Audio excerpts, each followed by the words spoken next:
Okay, everyone. One second here. Let me just want to go ahead and tweet out the stream is something that I want to do real quick before we get started.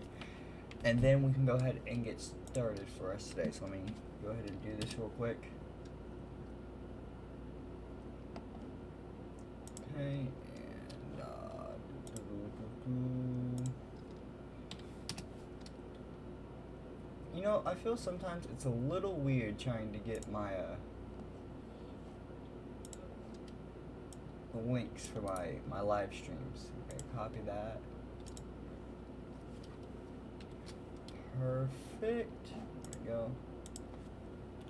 Live with some Minecraft achievement hunt grinding chill test stream. Come join. Okay, perfect achievement, and then double check to make sure that that link works. Control V just to be sure. Perfect. Takes me like right to the live stream. That's exactly what I want. Okay, there we go. And now let's go ahead live with some Minecraft. Tweet that out. Perfect. Okay. So that's all tweeted. Now we can actually go ahead and get into what we're going to do today. So I was doing this on my own.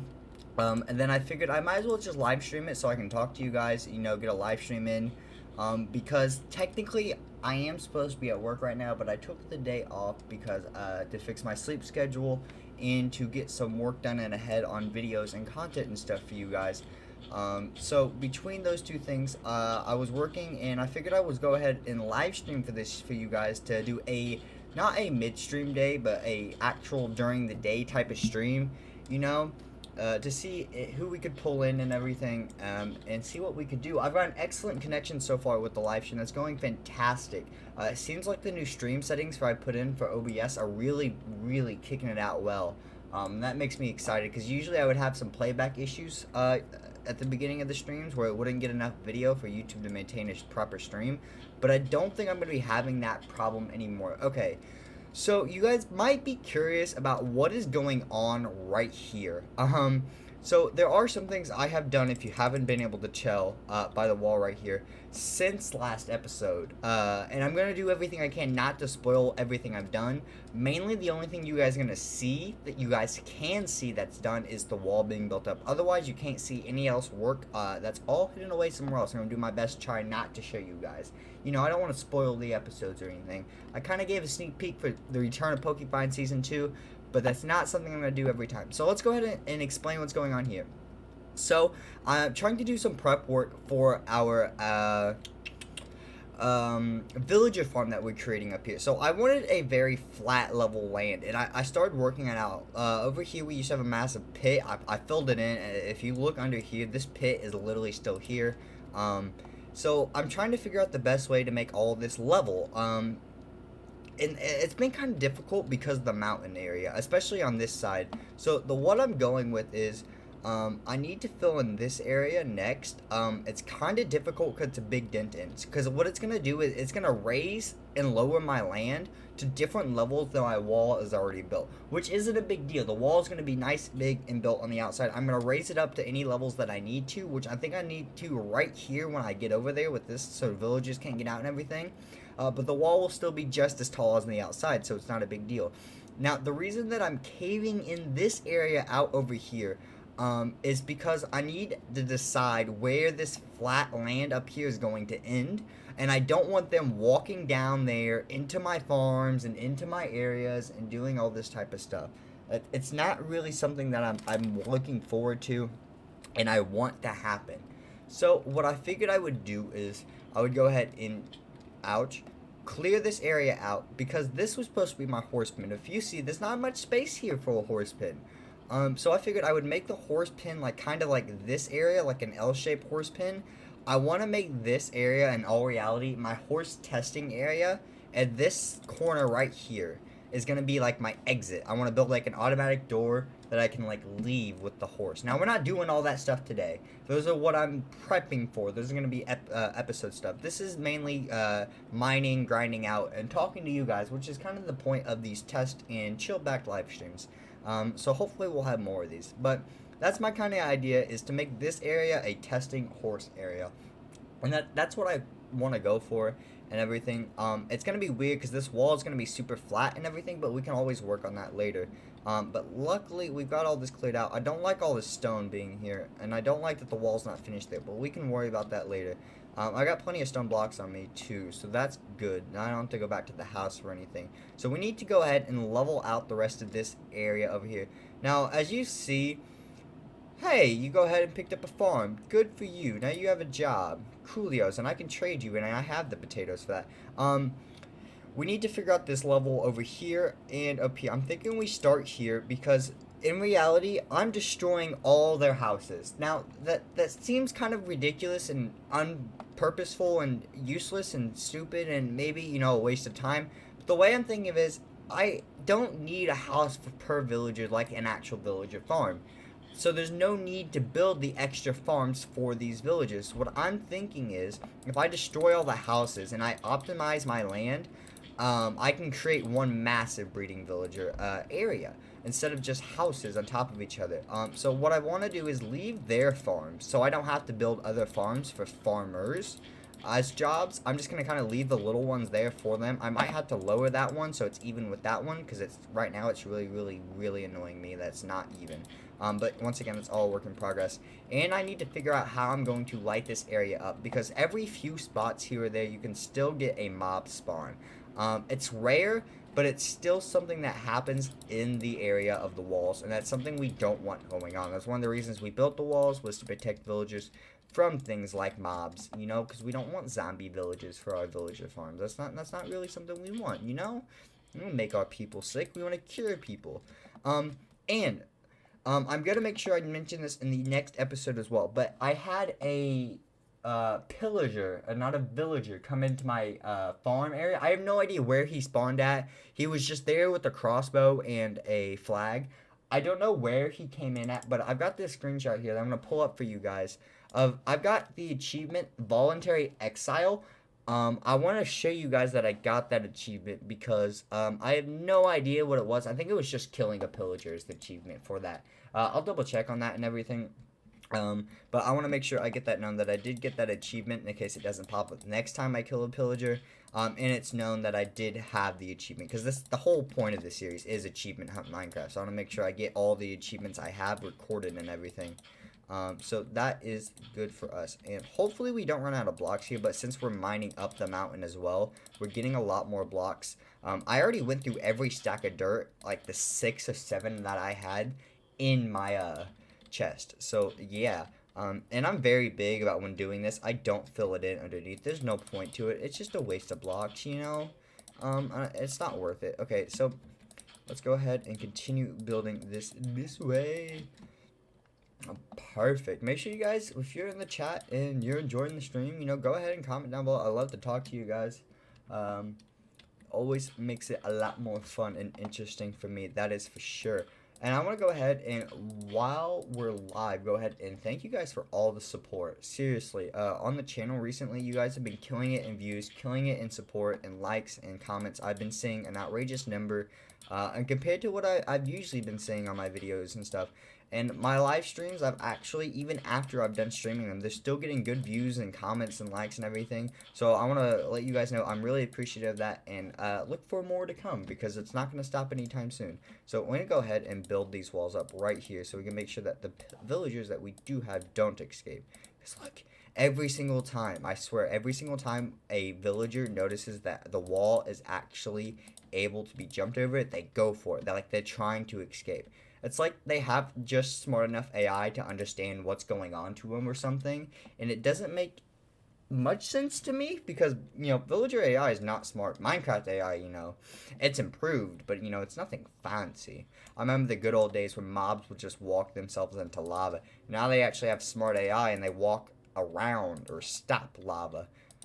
It's really interesting, but you know, better game mechanics, I'm always glad for it.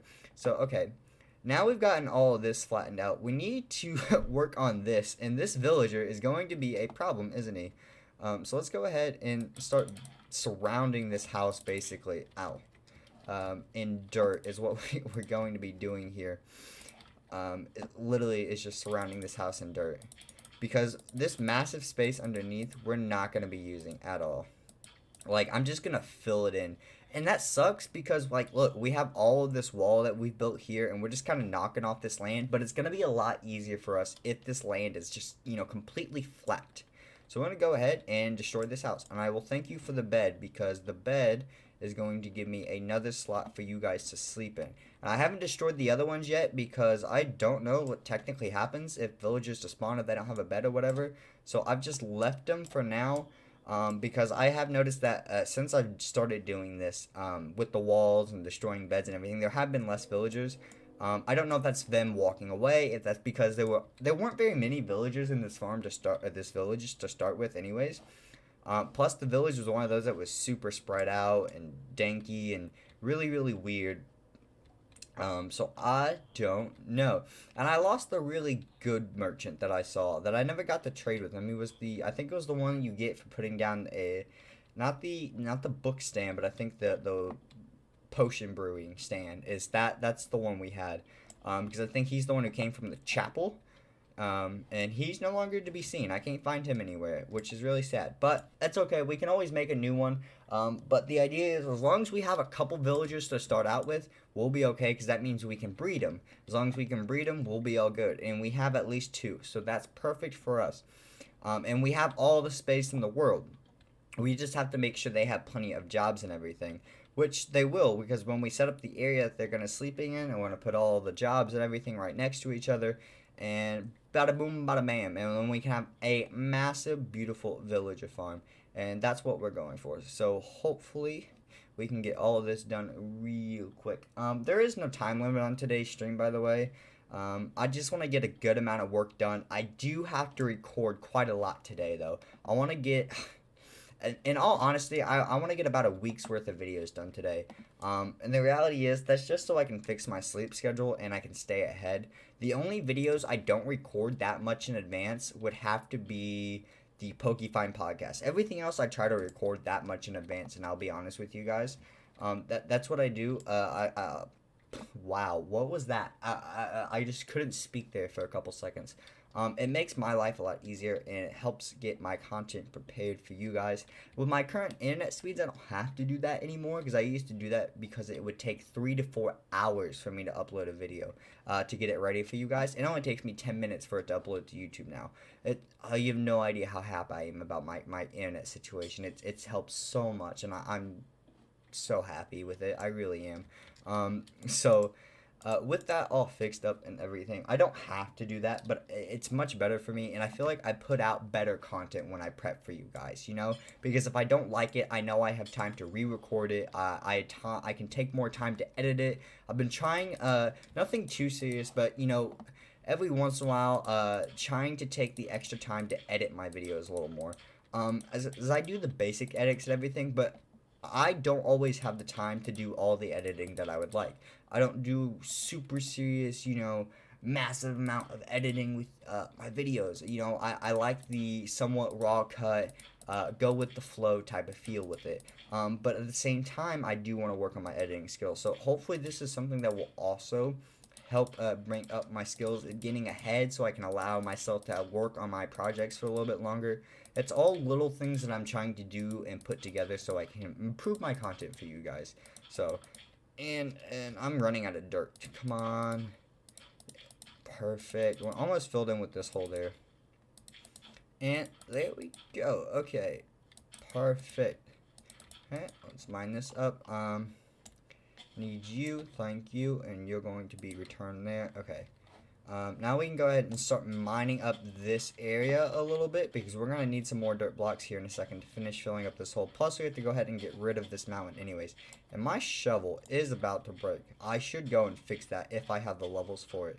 I really do hope I have the levels for it, because I tried fixing my efficiency 3 on breaking 2 iron pickaxe earlier, and it was not good. It was like 18-20 levels for me to fix, because I fixed it so many times at this point. Um, so it's kind of upsetting. One thing I really need to jump on is I haven't made my my level 30 enchanting table room yet, and I have plenty of cows to do that. That is something I have just not jumping on. But that's definitely going to be a future episode coming up soon. I'm super stoked for that to get to some real enchanting down and down pack to it. Because right now we have basic enchants. Even it upsets me that our diamond pickaxe is only efficiency 1. It's because I don't want a diamond pickaxe to be only efficiency 1. But I needed the enchants on it. Okay, so I need some more dirt. Because usually I just wait for the level 30, but I need the diamond pickaxe anyways to get obsidian, and then I went ahead and enchanted it. That was my choice. I didn't have to, but a lot of people don't do that because they go for the level 30 enchants. I'd rather just do the level 30 enchants on a book. The reason I say that is because books give you multiple enchants more often than doing armor pieces or swords, it feels like. At least in my opinion. I don't know if that is technically a statistical fact of Minecraft. I really don't. But books give you more options with them. So when I enchant the level 30 book versus a level 30 pickaxe, with the pickaxe I see the 1 level, or the 1 enchant I get. With the book I see the 1 enchant I get. But with the book I have a variety of enchants to put on anything I want compared to just being stuck with whatever I got on that pickaxe. You know? So say I get, Feather Falling 4, Mending 3, and a Loyalty 2 book or something. Something completely different, for something that has an enchant for boots, a trident, and a pickaxe, so you gotta decide. And it sucks you have to decide, but at the same time, because you get to decide which enchant that is, you are more efficient in all reality of using your enchants, and using your levels. It's better than doing that pickaxe on its own. And you can just put that book on a pickaxe that you've already enchanted a little bit, so I think it works out better. Hello, you can get a grindstone and remove enchants. Yes, Nick, I do know I can get a grindstone and remove enchants, but I've not had a reason to do that yet, so I just haven't.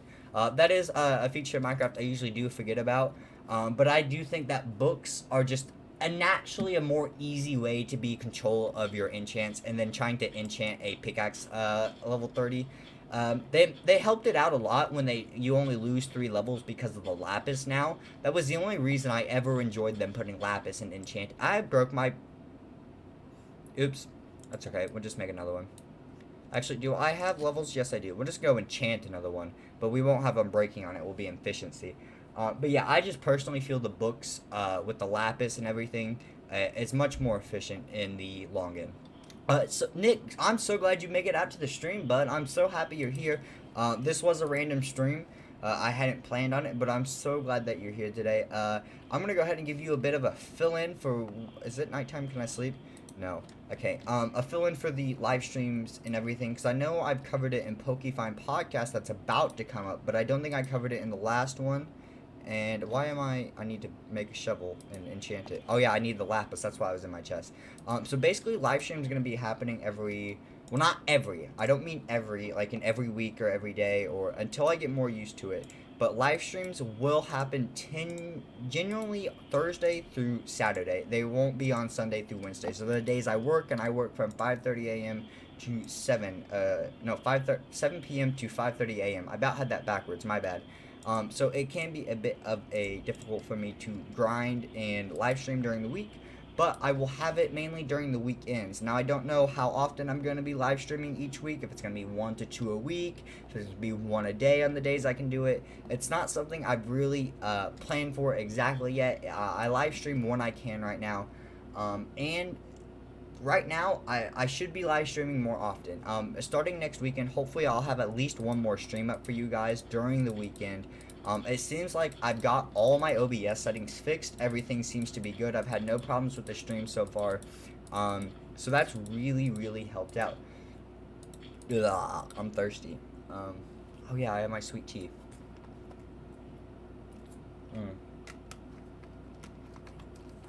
I'm so tired, guys. I'm legit super duper tired. I shouldn't have woken up. I woke up at like 8 a.m. today because I was super tired last night because I've not had a sleep schedule these past few months with moving and trying to prep for recording and everything.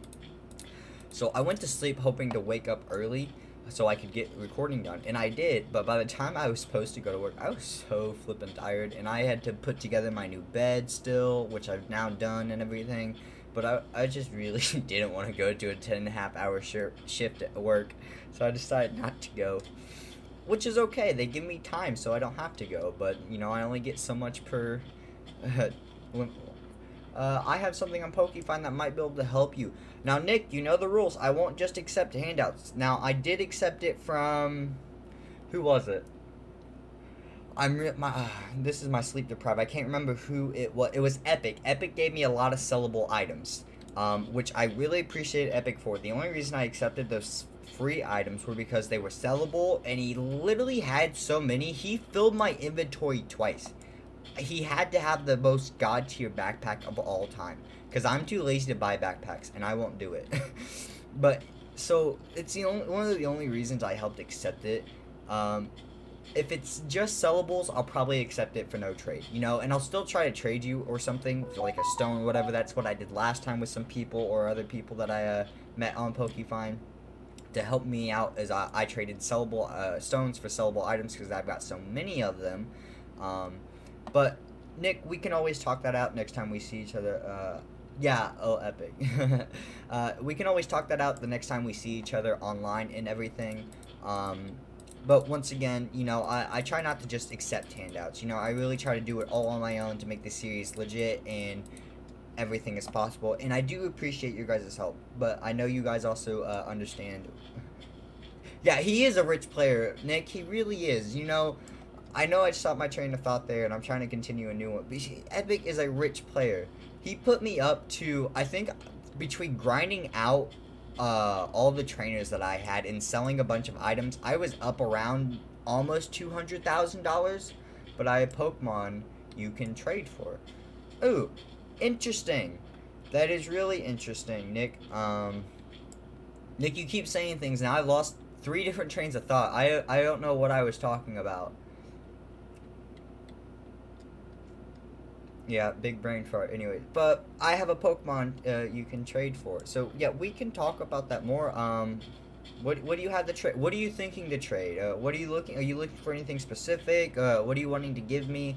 Because right now, if you caught, I know you caught the Pokefine Live podcast, Nick. Because I remember your comments, and I read those out in the Pokefine podcast because I recorded those today. I wish I had much more riches as him. Nick, I'm telling you now. You have Gen 1 complete, you have a Gen 1 team, just go and battle trainers over and over and over again. Because this is what I do. I'm going to stop moving for a second because I like talking with my hands. It's one of my problems. That's why I wanted a face cam originally, but we'll get into more of that topic later on a Pokefine podcast. It's the fact, if you just go with trainers, you'll get all the money you need. Between running to each trainer in each Pokestop, and the farther out in the Pokestops you go, the better the items you get. The more into the world you go, they do give you better, I won't say better rewards, but more rewards. So instead of getting 1 Pokeball and 1 potion, you'll get 3 Ultra Balls, 2 potions, a Revive, and a Great Ball. They have more items and a mix of items. So the farther you go out, the better the Pokestop. So those are more sellable items for you. And any of the level 30 trainers only have a 15-minute timer on them when battling them, while the 45-minute trainers have a 4-hour timer on them, or an hour timer on them, something like that. And then the 55 plus, you usually have to wait till the next day for it. But if you find the right pattern, you can just go infinitely in a circle without spending too much on teleportation. And you make a lot of money that way. So if you start in spawn, I'm going to try to tell you my route. If you start in spawn and go over by the shipping yard, where you would go to Aether Village, you would pay for the ship captain to take you across the water. If you battle that one, then just slash spawn and go battle the other one towards Fortree Village. Then keep going in that direction as far as you want. And by the time you're done walking out, because it usually around Pewter City or whatever the stone city is after Amber, I don't remember the name of it. Once you finish that city, usually you can continue going if you want, but by that point you can usually do slash spawn and start your training over again. So you can do all the level 30s you gain, at least up to Fortree Village, and by the time you're done with Fortree Village, you can make it through again. You can't do all the epic trainers like the 45 pluses, but by that point you can also do teleporting, because when you teleport, it's 2,500 per coins, but you get 1,500 per battle at the lowest amount, 1,500 to 2,000 coins. So that basically pays for your teleportation. And each town has 3 to 4 members you can battle. So it balances out and helps you gain money really quickly. And if you really wanted to, you could battle every trainer in town, including the 15 pluses, but they only give you like 500 coins. So that one's optional. But Nick, that's the best way I could tell you to get money. That's what I do. That's how I get moves on moves on moves off screen for you guys. I just constantly do that over and over again. And you know, it can be a bit of a grind, but most of the time it is worth it. So yeah. But what's the trade you're thinking of, Nick, and everything? I know I ranted on there for a little bit. What's the trade? I got a Smeagol you can use for setup. It's Jolly with 31 IV speed. Ooh, okay, so I'm trying to think of Jolly. Jolly's nature, if I remember correctly, is down in special attack, up in speed. Now, the only reason I know that is because I don't want Jolly on a Jolteon, and Jolteon, you want special attack. That's the only reason I know that, if that is true. I'm pretty sure that's the right nature type for it. But I know Smeargle can be really good because of its Sketch. Is it Sketch? Where he can learn any move in a battle with that Pokemon as long as they use it. I know if you set him, I don't have to pay for warps because I have /warp for my. That's really cool, Nick. You know, what rank is that? Because I only have Pro. I didn't look at any of the Pro benefits. I literally just bought Pro. I knew it gave me /EVs and IVs, and that's all I cared about. I lost my train of thought again. Oh yeah, but I know Smeargle can be a good setup mon, or a good mon overall, based on how you use them. That's not really my style of Pokemon. I might do some research. You got the nature right. Cool. So my nature game for Pokemon, it's just proving I'm more of a Pokemon nerd than I thought. That's great. Nothing wrong with being a Pokemon nerd at all. But anyways, Smeargle, yeah, could be definitely interesting for the team. I don't know how he would fit into the current team with our setup and everything, because you did see the last team. You saw what we have him for the setup. I don't know how he would fit in there. And using that type of Pokemon that type of way, it's a good strategy. That's not usually how I prefer to play Pokemon. We could always take a look at it later on. I don't know if I'll do that, but it is a good recommendation and always something we consider. Elite rank gives you /4. Okay, so I'm one below it. I don't care enough. It was $5 for my pro rank. I just wanted the /EVs and IVs so I could stop spending the money on it. That was all I cared about, was stop spending money. EVs, IVs money. Oh, I broke my shovel. I wasn't paying attention. I should really just make a diamond one, or skip all of this and just go get netherite. Oh my god. I'm just gonna make another shovel. Don't test me. I will make iron shovel after iron shovel after iron shovel. I will repeatedly make millions of iron shovels. Iron I don't care about. I could go do iron every single day and not care. I gotta jump. Nope, I can't. I'm walking this way for a specific reason. You guys cannot see behind me. If you weren't already at level 30 in Gen 1, Legend Rank gives /boost to level 30 already. Lol. Really? So if you're a Legend Rank in Gen 1, and if you don't already have level 30, if you do /boost, you just get level 30? That seems kind of cheap. Like, I get because it's a Legend Rank, but it seems kind of cheap to do that at the same time, you know? But hey, it's not my server. I judge enough over there already, even though I do love the server. I do enough judging as it is.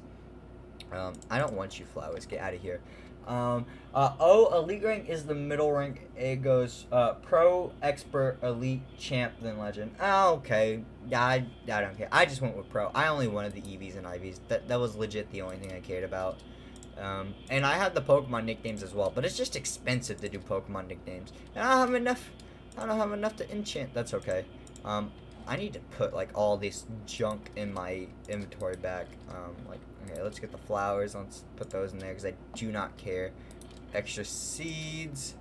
Bell, bed, door.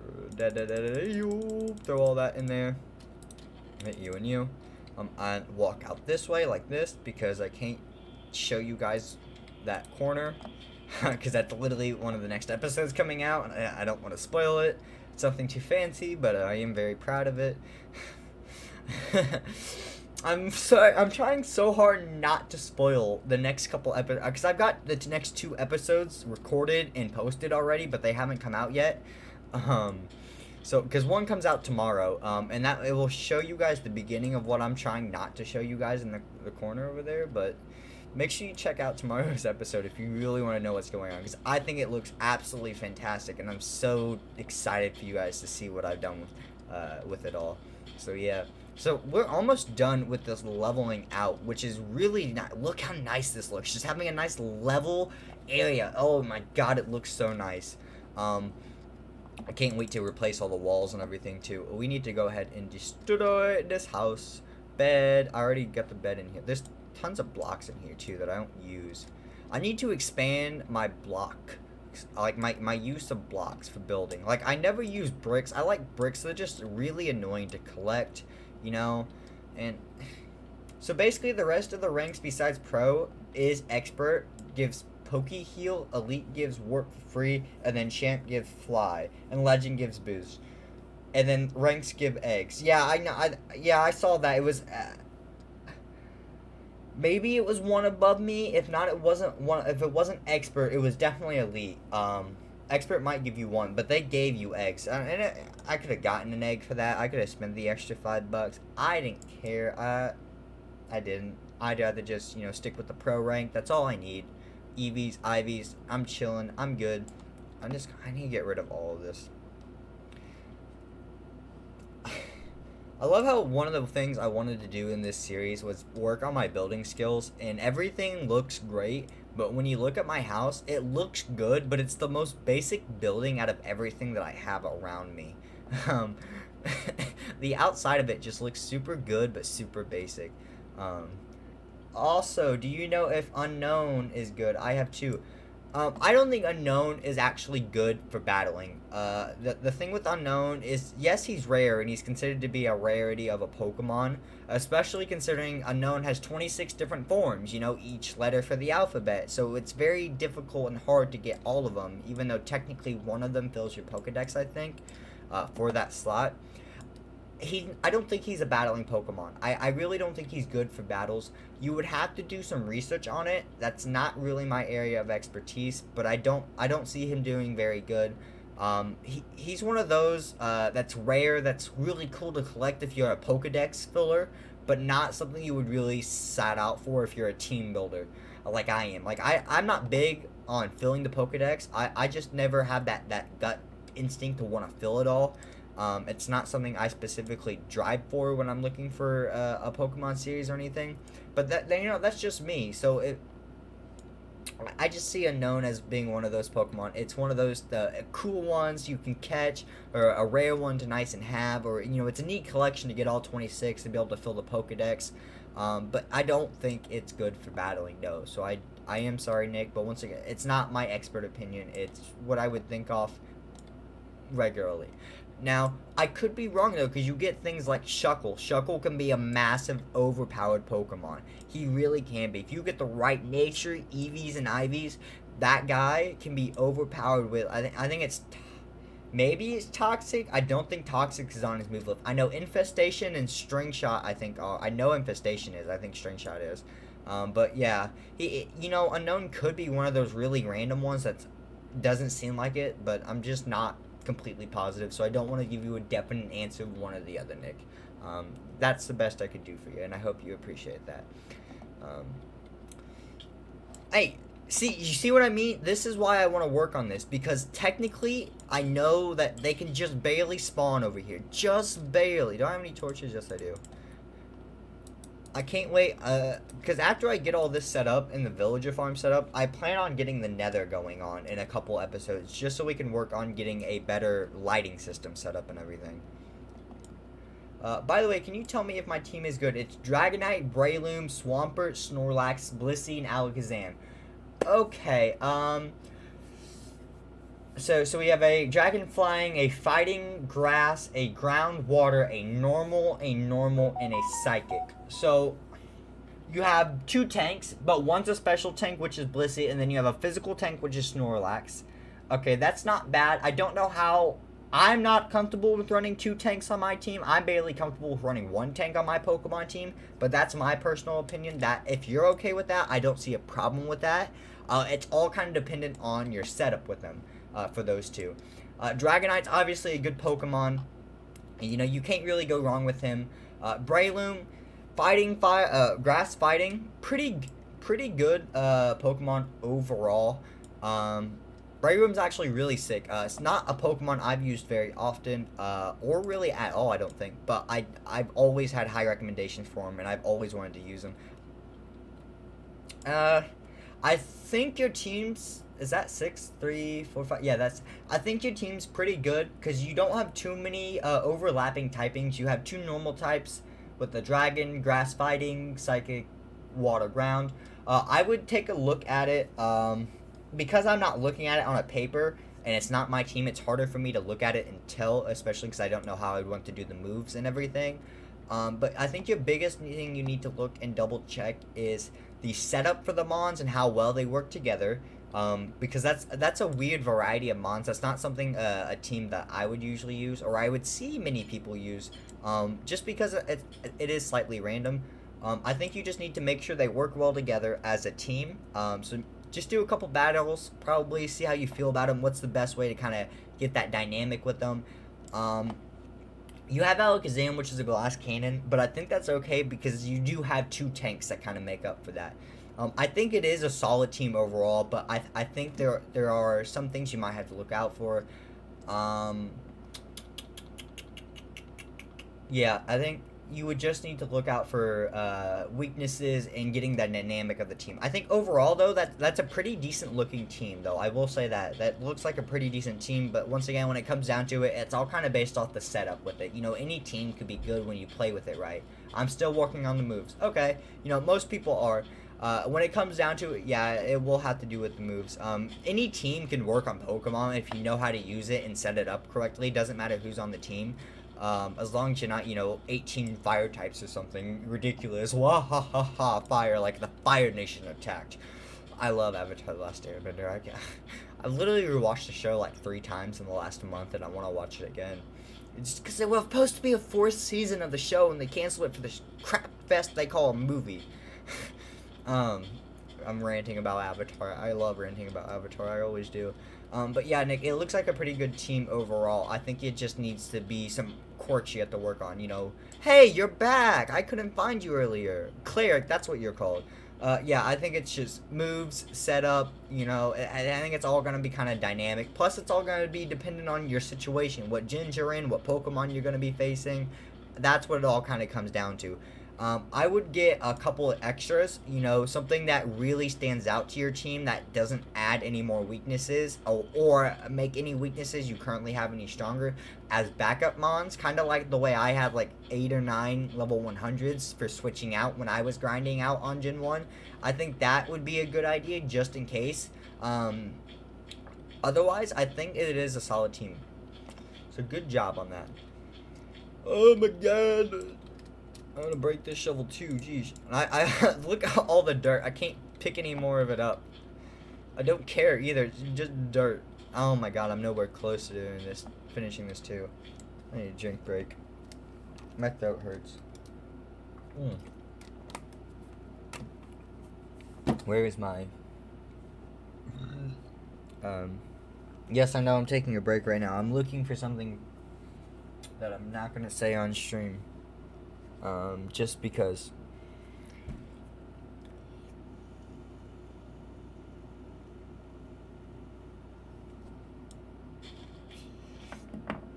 What held items, Nick? Because depending on what held items or you know my inventory, you know what items I got up for trade basically, and you can always go to one of my episodes and look. You know I got like 3 water stones, 4 elixir, 6 protectors, 3 magmarizers and electrolyzers. If you've got a good deal for me, we can go ahead and make it happen the next time we see each other online, you know? I'm trying to think what I was gonna say. But yeah, as long as we've got a fair trade and everything, I'm completely down for it. But I also do know that I'm also only one gen away from getting battle tower items, actually unlocked, so I can get them myself. So I don't want to trade too much. I would do it like to, habla habla ha. I cannot speak today. Yeesh. I had this problem recording earlier too. As long as it's a fair trade, and I want to get some of the items on my own. I am always okay with trading when it's fair. I just don't want to trade for everything, That just, it's not as fun if I just trade for everything. It's like those guys I see on Gen 1. They join in, they're level 5, and they're like, anyone want to give me a level 500 Pokemon? I know it's like 400 levels above what we're actually allowed, level 100, but I want like a level 500 Pokemon. Anyone should give one to me. Like, guys, if you're going to sit here and play the game, play it right, because what's the fun in a game if you're not going to do it yourself? There's no reward if you complete a game and it was just given to you. It's one of the reasons I love games like Half-Life, girl. Half-Life is my game. And I'm telling you, error, YouTube is not receiving it. You literally you've gone for 45 minutes almost without having that message. And now all of a sudden you're going to do that? Is that because I keep taking a break, YouTube? Sure, whatever. It will fix itself in a little bit. That's what every time I get that message, I look it up and I keep getting told that if your settings are right, just let YouTube literally fix itself overall. It will fix itself a little bit. So it's something I don't want to stress about. Plus, it's the first time it's happened in this stream so far. I completely forgot what I was talking about. I have no idea what I was talking about. Not one single clue, guys. And I have Big Groot. I think I have a Big Groot. No, I don't. Yes, I used to. One of the two. It's on one of my Pokemon, or I used to have it. It's one of the two. Damp Rock, Ice Rock, Smooth Rock, two Razor Fangs, King's Rock, Dawnstone, Electrolyzer. I have an Electrolyzer. I have a Dawnstone. I have a King's Rock. I have multiple Razor Fangs and Razor Claws. I think that it's Razor. I know it's Razor Fangs and it's something Claws. They do the same thing basically. It's a chance of flinch or a chance of crit. I have a bunch of those. I don't know what I would use the other items for, and I don't think I know what one or two of them does. But we can always talk about that more and everything once we actually get into the trade and everything. And oh my god, I broke another shovel. I'm making me a crafting table out here. I don't even care. Yeah. Dirt, get out of my inventory. I do not want you here. No one wants dirt in their inventory, and I can hear a spider. Yo. I have a whole stack of stairs for mining up this village. That's ridiculous. Okay, now we can continue our excavation. Do I have enough? I hope I have enough stone bricks, or you guys might be forced to get a sneak peek of what the next couple episodes are all about. Next two specifically. The next two episodes are basically about the same things. Then we can complete a couple projects. But I'm really trying not to spoil for you guys, especially for you, Nick, because I know you really enjoyed this series. But I think you might have to get a sneak peek again, just because I don't know if I have enough blocks. Especially looking at this section of the wall. But we will see when we get there, so make sure you stick around. And oh my god, YouTube, what do you mean? Stop saying my connection status is poor. Not receiving enough YouTube video to remain streaming. Yeah, no, you're still streaming, and you told me this last time too, and nothing happened. So I'm going to ignore you until you fix yourself, like you always do. Hey, Nick, when you get to this part of the stream, because I know there is about a minute to 2 minute delay, can you go ahead and let me know how the video quality is playing back? Because I want to make sure that when this pops up, there isn't a change in quality of the stream. That's the only thing that I'm really looking for. Because if the quality doesn't change, I'm going to stop stressing about that message that keeps popping up. Because that's the only thing that's stressing me out about streaming right now, is those messages.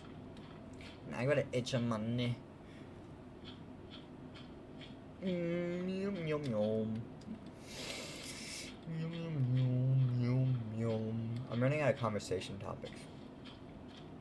Nick, what's your favorite TV show, bud? Let's talk about TV, because that's the easiest thing for me to talk about right now. And, we're just chilling on the stream. We don't have to talk about the series like I usually do in my vids. And it seems to be mainly just you and me. There seems like to be one other person in the stream, but they're not chatting. So, the quality is good. That's really good. I'm really, really glad to hear that, because that was the only thing that I was worried about.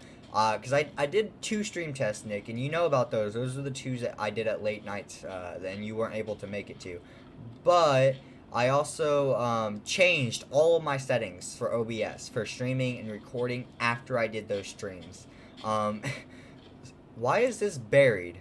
This fountain was literally buried. I thought this was me, this cobblestone, because I built up or something. No, this was just a buried fountain. Interesting. Really interesting.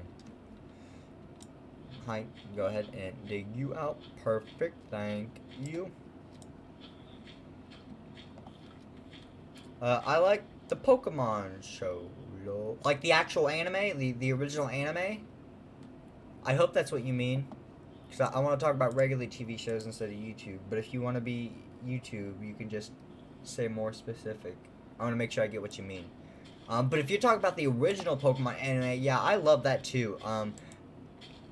I've never watched the entire thing. I've tried watching through it.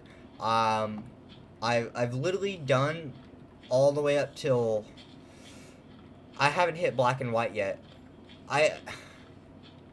Am I just now leaving May, and I'm with Dawn? I think that, yeah. Whatever. I think that's Gen 4, cause Mudkip's Gen 3 and May's Gen 3. Okay, yeah, you're talking about the actual anime, so good. My conversation's on point. May is Gen 3 of the anime, and that is the Johto journeys and the Johtos and everything. And then Dawn is after May, which is season 4. I haven't watched, not season 4, season 10 is where it starts. I haven't watched very much of Dawn. I've gone up to everything but that section of the anime, and I enjoyed it up to that point. It just kind of got a little and repetitive. I don't know why they made it on Netflix now. Do you mean why they put the original Pokemon, like the first season, the Indigo League, on there? Because that's been on there forever. Or do you mean why Netflix has the Pokemon Journeys up? Because I'm going to be telling you, I've not watched one single episode of Pokemon Journeys because I want to watch it in order. But I don't want to watch Pokemon Journeys at all. I have no interest in the Pokemon Journeys series, and I've watched the first season of the Alola series. Neither of them gave me interest at all. Like, I'm not interested in watching them, which is really sad because I do like the Pokemon anime. I thought that all the way up into the Battle Frontier and everything, that was really cool. I love the Battle Frontier. I wish they did the battling when Ash won up and down a little bit better, because he won, I think, on the first try of everyone except for, what's his name? The very last one. He has the Registeel. Okay, you are talking about. I'll get back to Pokemon Journeys here in a second, Nick, because I am a couple minutes ahead of you on the chat. He has the Registeel and the Regice and everything. It took Ash 3 times. Now, in all fairness, he was possessed the first time he battled him. But, you know, it's like you go through the entire starting to... See, that's interesting. Because he went through the entire frontier without troubles for the most part until he got to him, and then he 3 losses in a row, basically. But X and Y, yeah. So technically that's where I started too, but not really. So when I went to go watch the Indigo League for the very, very first time, which what I thought was really the very first time on Netflix when they came out with it, on there, I went to go watch it, and I'd seen the first episode before when I was really, really young. I barely remembered it, but I remembered the specific scene of Ash diving with the Spearows and Pikachu and everything, so I knew I had seen the episode before, but I hadn't seen the entirety of the series, and I'd watched through it, and I'd watched some episodes before that, that I'd recognized as well when I got farther into the series. But technically, I did start with X and Y. X and Y was the first series that I watched because it was on Netflix before the Indigo League, and I watched the entirety through because it's when I got into Pokemon. That makes sense. I can talk about why I got into Pokemon right after I finished. Hey, excellent connection on the stream's back. Why I got into Pokemon again, because I've always been on and off with it. I can talk about that again here in a little bit. But so when I started watching X and Y, I really enjoyed it because I love the old school animation and drawings for the Pokemon series, but I love X and Y's animations, but I hate Journey's animations and I hate the Alola animations. I hate the way they look. It bugs me so much. There's a creeper in my home. But there's two creepers. Why is there always a group of creepers? Um, I loved X and Y. I loved X, Y, and Z. When they made X, Y, and Z, I was really stoked because I caught up to X and Y before they came out with X, Y, and Z. Um, I barely know the earlier Pokemon because I'm 13. Oh, wait, 13. Laugh my ass off. 13, Nick. I thought you said you were born in '04. Or am I thinking? No, no, no, no, no, no. That's no. Okay, I said that thinking of a different stream. I'm thinking of Epic and someone else. They were born in '04 and '02. My Pokefine thing. So sorry, but Nick, you're 13. Okay, so that makes more sense that you don't know the older series. Definitely check it out if you can. But there is so much to go through. There really is because I think because X and Y starts at like season 19, and it's ridiculous. But X, Y, and Z, I really loved. They had a great story arc.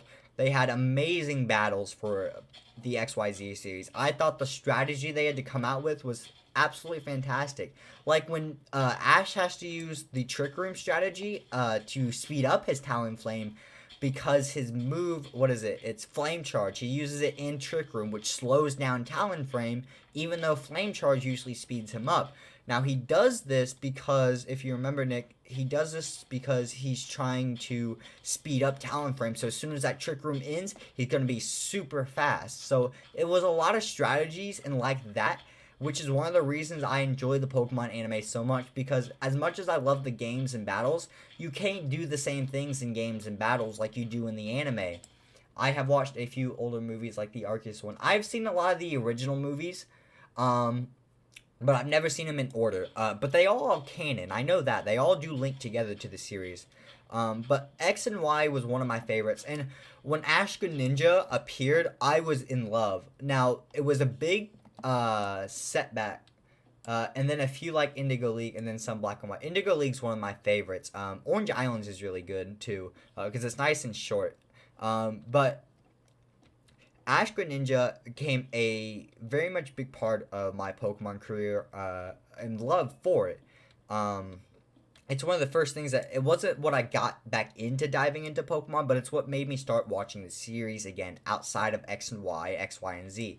And that's how I got back to the Indigo League. But the biggest problem, and I mean the biggest problem I had, there were two of them with XY and X, Y, and Z, is number one is Ash's team. They gave him way too many flying type Pokemon, and it was just kind of a good reason for him to lose the final battle against whatever his name is that I can't remember who has the Mega Charizard. I can't remember his name, but his little cousin or sister was sick, and no, the chestbed of theirs was sick, and yeah, that's why he was doing it.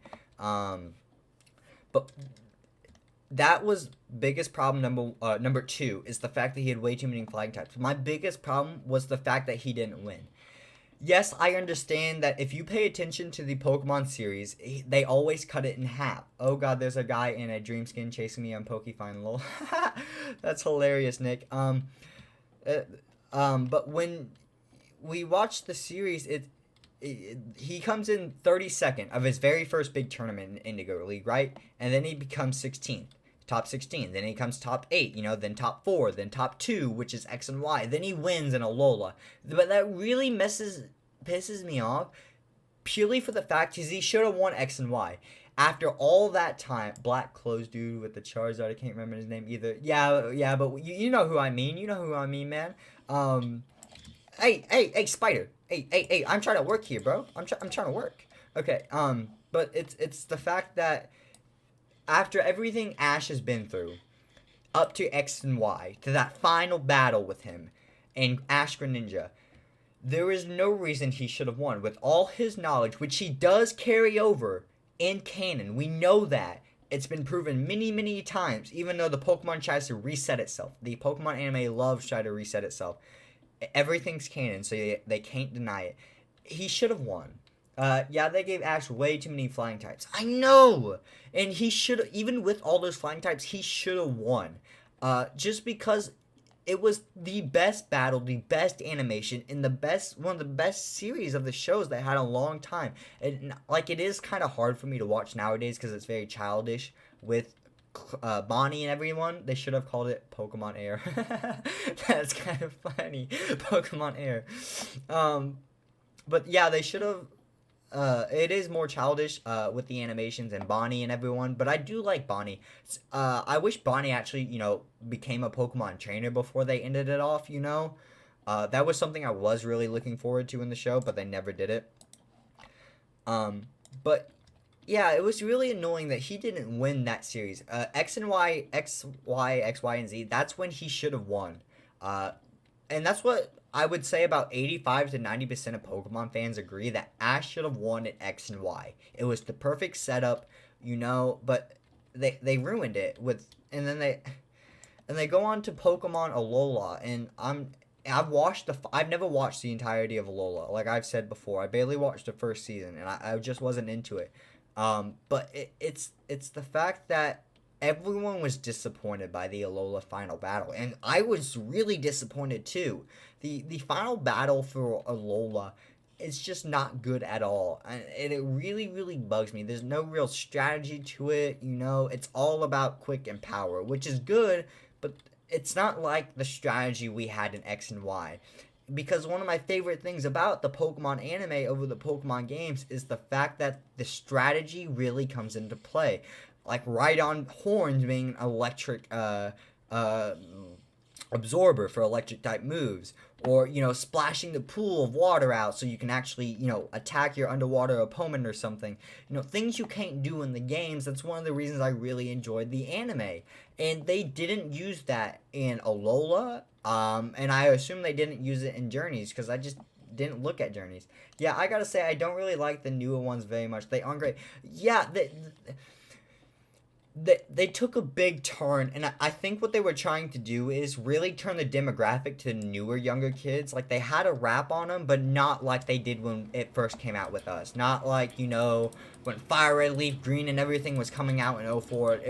The popularity of Pokemon is still way up there, but it's not hitting younger kids like it hit us now the other days. I think they switched up the animation and everything to really try to point towards those younger kids. And I don't think it worked because it really drove away a lot of the old fans. I'm not a fan of it, and I really wish he had won an X and Y. That's what I've got to say for it. And I feel like I've gone about that. I swear I've ranted about that for like 15 straight minutes now, but at least I got my point out. Yeah. Oh my God, we're so close, guys. Nick, we're so close. We're so close to finishing this off. Oh my God. There we go. Oh my God. Him again. I'm just filling the dirt. Filling. I want to get all the filling because I actually really want all of this cobblestone. Really badly. Hey, cobblestone. Yes, give me cobblestone. I want your cobblestone. Give it to me now. Hey. Gladion was the most emo guy ever, and then Hal was just a sore loser and a baby, lol. Okay, so those are Alola. I only know that because of Pokemon I watched on YouTube. Otherwise, I have no idea who you would be talking about, but Hal was, Hal I wasn't a big a fan of, and Gladion was the Team Skull were very emo and non-emo characters, and I think that's where Gladion's from, if I do remember correctly. You can correct me if I'm wrong. They with Black and White, I think they made a big mistake, because Black and White, if I remember correctly, is where they start making the change of friendly rivals, and it's horrible. It's really, really bad. Like, it's okay for the series, and when they do it right, it works out really well. I do enjoy the friendly rivals. And how are we gonna have who is a nerd and bad at Pokemon, and he thinks he can get every Pokemon and get Mew? I know, right? That's ridiculous, Nick. It really is. But yeah, Alola just... I'm not there, and I think Black and White is Gen 5, if I remember correctly, and that's when they made the switch over for friendly rivals. In the games, it doesn't work at all. Friendly rivals is the worst thing Lily's sister. Yeah, you're right. Okay, yes, I knew who you're talking about now.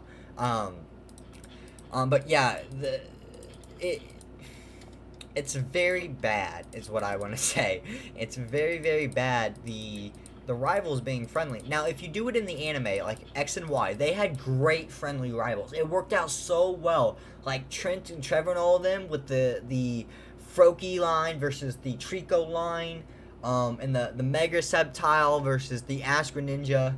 Oh, I just found a shiny Abra in Gen 1. There's a shiny charm. Cool, man. Awesome. Go for it. I kind of wish I was there to get it, but I'm not going to log in and log off and everything. It's not worth it. Besides, I'm not going to get a whole nother Abra just because it's shiny. I can get that anytime. But yeah, that the anime version of Friendly Rivals, and now every mon is teleporting. That's hilarious. The friendly rivals inside of the anime works really well if they write it right. It really does. And it's not something I'm going to argue with. I enjoyed the Trent and Trevor and all of them, you know, looking up to Ash being an amazing battler.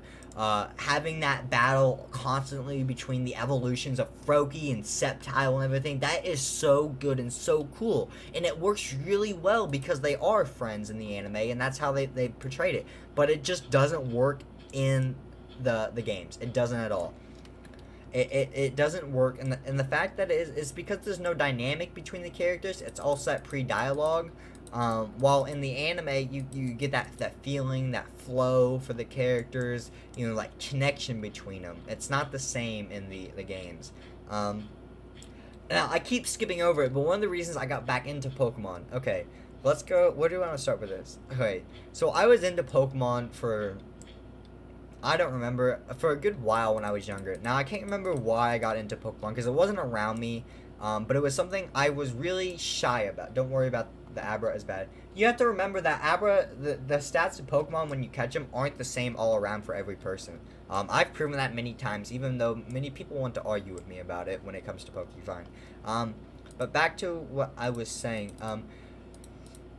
I was into it, but you know, I have anxiety, ADHD. I don't think I have ADHD. I think I have something close to it, maybe ADD. I'm technically bipolar, but anyways, so being me isn't always the easiest sometimes. So I wasn't always very open to the fact that I liked Pokemon, you know, because nowadays, you know, sometimes it wasn't, you know, the big thing, so it wasn't, you know, bad to like Pokemon, but it was not looked down on, but almost like sort of looked down on, you know, for liking Pokemon. So it wasn't something I was genuinely open about outside of my friends who, you know, I knew they didn't care or they liked it as well.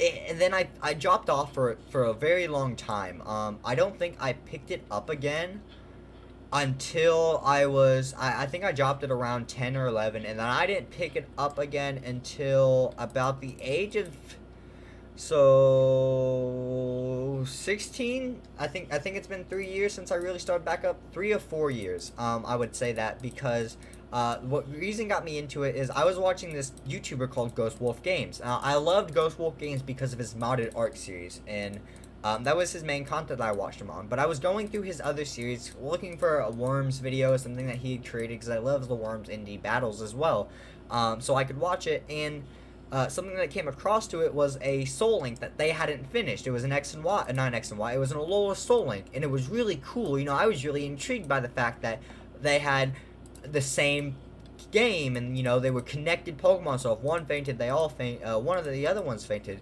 and that really intrigued me. But the series had never finished, and it was the only one they had done outside of X and Y. And you know, I was never a big fan of the X and Y series gameplay. I just never took a big fan into looking at it. So you know, that's probably something of me. But I get it. When I get into Pokemon, I was the smartest about it, but all the people in school were dumb and thought that their trading cards the trading cards the higher than the better, and then it wasn't like that. Yeah, I get what you're saying there, man. So after I realized I didn't want to watch the X and Y Soul Link, and I still wanted to watch a Pokemon Soul Link of some sort or anything, I just started searching YouTube for videos, and yeah, HP, I thought that's what you were going for. because I really tried not to just straight up say that as HO. So I was looking for Soul Links and stuff on YouTube and Pokemon Nuzlocke challenges and everything for me to watch, right? And I didn't know where to start, and I wasn't finding a whole lot at the time. They were a lot smaller of a thing than nowadays when I started looking for these guys. 3 or 4 years back, the Pokemon community wasn't what it is nowadays. It was a lot smaller. At least in comparison to what I've known since I've seen it grow. Might have been bigger than I thought, and there are people in the community I still don't mess around with. But I finally got around to finding King Corfish and United Gamer, and these guys really clicked with me, and it was really Ryan that really clicked with me. They were so irritating, thinking they were better with stupid high HP Pokemon. Yeah, I know that's always how it goes, right? Higher the stats, higher, certain numbers, and everyone thinks they're better when it's not the truth. It's all about strategy. But when I watched the very first Soul Link, it had just came out. It was the first one they had worked together. It was the Heart Gold Soul Silver Soul Link. Ryan was at, I don't even know, King Corfish was at like maybe, I have no idea, but very low amount of subscribers at the time. Luckily, I never saw those people again because I came home. Because I never saw those people again because I became homeschooled and now I don't deal with bullies. Well, I'm so sorry you dealt with bullies, man. That wasn't a big thing in my school. I was a much smaller school I went to, so a lot of us really just knew each other. And I was kind of in that middle group where I had my friends, but I knew everyone on like the low end or the high end scale of popularity, if you technically, want to make something like that. So I guess I was around in the middle. So I'm really sorry that you had to deal with bullies, man. That really sucks, but I've talked to you a lot. I've talked to your comments. You seem like a really great guy and a good kid overall. So keep it up. Don't let anyone get to you like that, man. Just don't. It's not worth it for them. They're just wasting their time and their effort. You just enjoy it and continue doing what you're doing. But yeah, so when I first started the Soul Links for Ryan and everything, and you're about to get a sneak peek, Nick, of what the episodes were. I'm just going to tell you now because I need more supplies. What I got into it was because of Ryan. Ryan had, I would say, less than 20,000 subscribers, and then United Gamer Dylan had less than, I would say, 100,000 or 200,000 at the time. He might have been just over 200,000. But the thing was the fact that I really connected with these guys and Ryan and everything, and it wasn't something that I was expecting, and they really dove me back into Pokemon, because it wasn't more than just Pokemon with them. It was a sense of community and helping me with a lot of my problems mentally and everything, that a lot of people around me didn't understand, or they understood it the wrong way. They took it the wrong way. I was in a town where everyone thought they were better and stuff. But then we moved 2 states, and now we live in Wisconsin, and that was in New Jersey is New Jersey, man. It's a city-type area, boardwalks and stuff. People are going to be like that. Don't let them get to you. Wisconsin, that's cool, man. I got an old friend that lives up in Wisconsin now. She's a good friend. I haven't seen her in a while. I wonder how she's doing. But yeah, that's cool. Once again, I am really sorry you got bullied. But yeah, so when I got watching these guys, they were helping me in more ways than one, and it wasn't the fact that it was Pokemon that got me into Pokemon again. It was these guys that got me into Pokemon again. It was them being them being there for each other, them being there for the viewerships and all of that. And that's what made me get into Pokemon again, was the connection that it got between people, and it gave between people and everything. And that's why I really wanted to start up Pokemon again. And that's what got me all into it and everything. So yeah, I hope you enjoyed my explanation. So the only reason I'm into Pokemon like I used to be as I was a child is because of Ryan, aka King Corfish, and Dylan, aka United Gamer.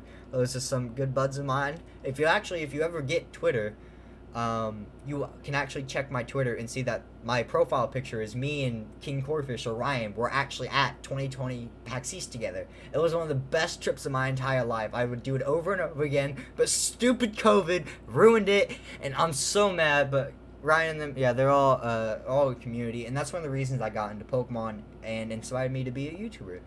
So that's kind of where I am. Nikki said, and I think they were jealous because I always finished first in classes, and they were always best in math and stuff. Yeah, that's what people are. Don't let it get to you, Nick. Really don't. People can be like that. People can be rude. It can be jealousy. It can be the fact that they're missing something in their lives. It could be the fact that they don't know who they are or what they want. You know, it could be a million things. But I can tell you now, it's not you. I can tell you that now. When a bully becomes a bully, it's never about the person. It's about something going on with themselves. So don't stress about it, man. Chris, sorry if I'm late. We've been going for an hour, a little over an hour now, Chris. There is no time limit to the stream. I'm just doing a lot of background work in preparation for the next few episodes because I've already got the next two recorded and I need to get some pre-recording work done since I took the day off work today. So I'm doing all of this and I figured I'd just live stream it. And but you're not late. You're always welcome, Chris. So I'm so glad you could join us. Nick's here too, so we can all have a nice chat and everything. Oh my God, Shiny Clefable. That Shiny Charm's doing you wonders, Nick, on Pokefind. It really is, isn't it? Okay. Chris, you also get a sneak peek at the next couple episodes worth of work, which is the basement here.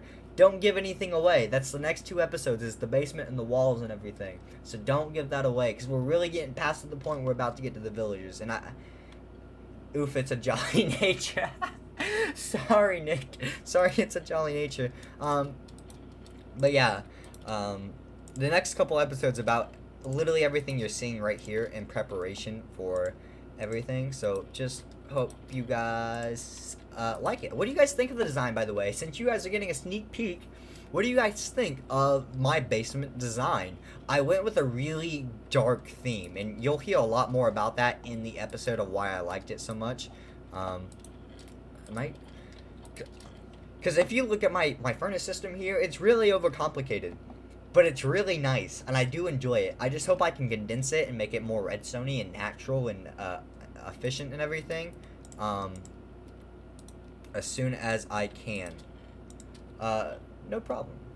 Of course. Yeah, no problem at all. But yeah. Ugh, I need my stone. But yeah, you guys are getting the first sneak peek at the next two episodes of the Minecraft Achievement Hunt series. So good for you guys. That's what's the bonus of coming out to the streams. I like it. It looks like an advanced kitchen. That's what you call my over complicated smeltery of a million furnaces and everything. Is an advanced kitchen. That's hilarious, man. But thanks. I'm glad you like it. Yeah, this is supposed to be an armory at some point. That's gonna be a few episodes down the line before we really touch that again. But that's just in preparation. But yeah, so I took the deep slated cobblestone and I made tiles out of it with the it's the grindstone, right? Because that's what you told me earlier. But this is the stone cutter, not the grindstone, the stone cutter. Because this was out in Minecraft Bedrock before anything else. Because you had to have this in Bedrock originally to even be able to cut stone. You couldn't do it like you could in PC. But you don't have to have it in either version, I think now. I think it makes it easier. But I used that and I made a lot of these. And I really liked it. It was a dark block for a basement type feel, and it wasn't too much. And with the dark oak and the light from the birch, it just works really, really well. So I'm actually really proud of it. It's a really simple design that I do and love. Even though I went way overcomplicated with my system here, because these are coal. Okay, let me explain this to you guys. This 4 chests in the middle on each side are coal refilling systems. I can reach each chest. Each is a single chest. They're made to put coal into, and they dispense into each of the furnaces. You can make a smoker with logs in a furnace. I know I can, Chris. I just flat out haven't done it yet. I just haven't. I've thought about it a million times. I just haven't. Because I ran into a problem with, and I explained this in the episodes too. If I put cobblestone in these chests, I can't put wood or coal in them. Because if it does, it goes through the hoppers, the cobblestone will go into the furnaces, but it won't cook because the wood and the coal won't transfer from the hoppers to the furnaces at that point, no matter what. It only transfers one item at a time. So once something's already gone through, it won't choose another item. So I had to make multiple chests for each item. And it's kind of ridiculous and overdone, but I have plenty of smelting and plenty of storage. So yeah, it's kind of worth it.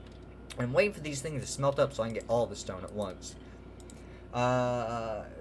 Brave Shiny Nidorino. That's not that bad. No, it's not. Brave is up attack, right? Or is Brave neutral? I want to say Brave is neutral, but at the same time, I want to say it's up attack, low and special attack. But once again, natures are not my best in Pokemon. I'm taking a guess here. Okay, let's go ahead and make these stone bricks that we need. Grindstone's like an anvil, but removes enchants. You are thinking of Stonecutter. Yeah, we went over that, Nick. But once again, that's because of the stream delay. But yeah. Okay, any more blocks? I need at least a few more so I can make an even amount. Perfect, 16. Okay, that's what I wanted, an even 4 amount so I can actually have an even number of blocks in my inventory for once. There we go. I need to set up a storage system too. The only problem with it, I keep moving stuff downstairs, and now I'm not going to have anything upstairs. I still want this to be my enchanting corner though. I love my farms though. I really love how this is turning out. I think the world looks really, really beautiful and really amazing. Brave is plus attack minus speed. I was half right. I'm going to give myself half credit points for that, you know? I think that's good. Boom, boom, boom, boom, boom, boom, boom. There's just a big hole in my wall because I've not come to finish it up. But here we come. So, boom. This looks so good now. That everything over here is flattened out. This looks amazing. Like, look how big the wall now is that I've taken down everything. And I'm not done yet either. I still need to destroy some more houses and set up this area. Oh man, Adamant Shiny Ghastly, that's the reverse of good. Yeah, it really is. I have so many Shiny Ghastlies in Pokevine thanks to EV training there. Yeah, Chris, I have that. I did the same thing. I found 2 Shiny Haunters and 3 Shiny Ghastlies. A lot of them I couldn't catch because they were sitting on top of trees that you weren't able to get to without a fly command. I caught 3 or 4 of them though. I think my numbers match up there. But anyways, it's just an example and you guys get what I mean. But yeah, Shiny Ghastlies appear like crazy, and I gave some of them away, I think in a trade, I know that. But yeah, I have the most shinies just from that alone, and it's ridiculous. EV training gives you a lot of Shiny Ghastlies. Your base looks so cool. Thanks, Nick. I'm really loving it a lot. It really is coming together though, and I'm really excited about it. Between the walls and everything, I think it looks really sick, and I'm super happy about it because I wanted everything to be really beautiful in this series, and everything to look really, really good. That was a big positive note because if you pay attention to the thumbnails for this series, each thumbnail is an evolution of basically what's going on in that episode and what's inside the world. Like you'll see the farms get bigger, the walls get bigger, or you'll see like tomorrow's episodes how I do it for the basement and everything over there. You know. It's another picture inside the house, like the first of the series, and the rest of them are outside. But it still gives that dynamic of, it's an update, into the game, into the world.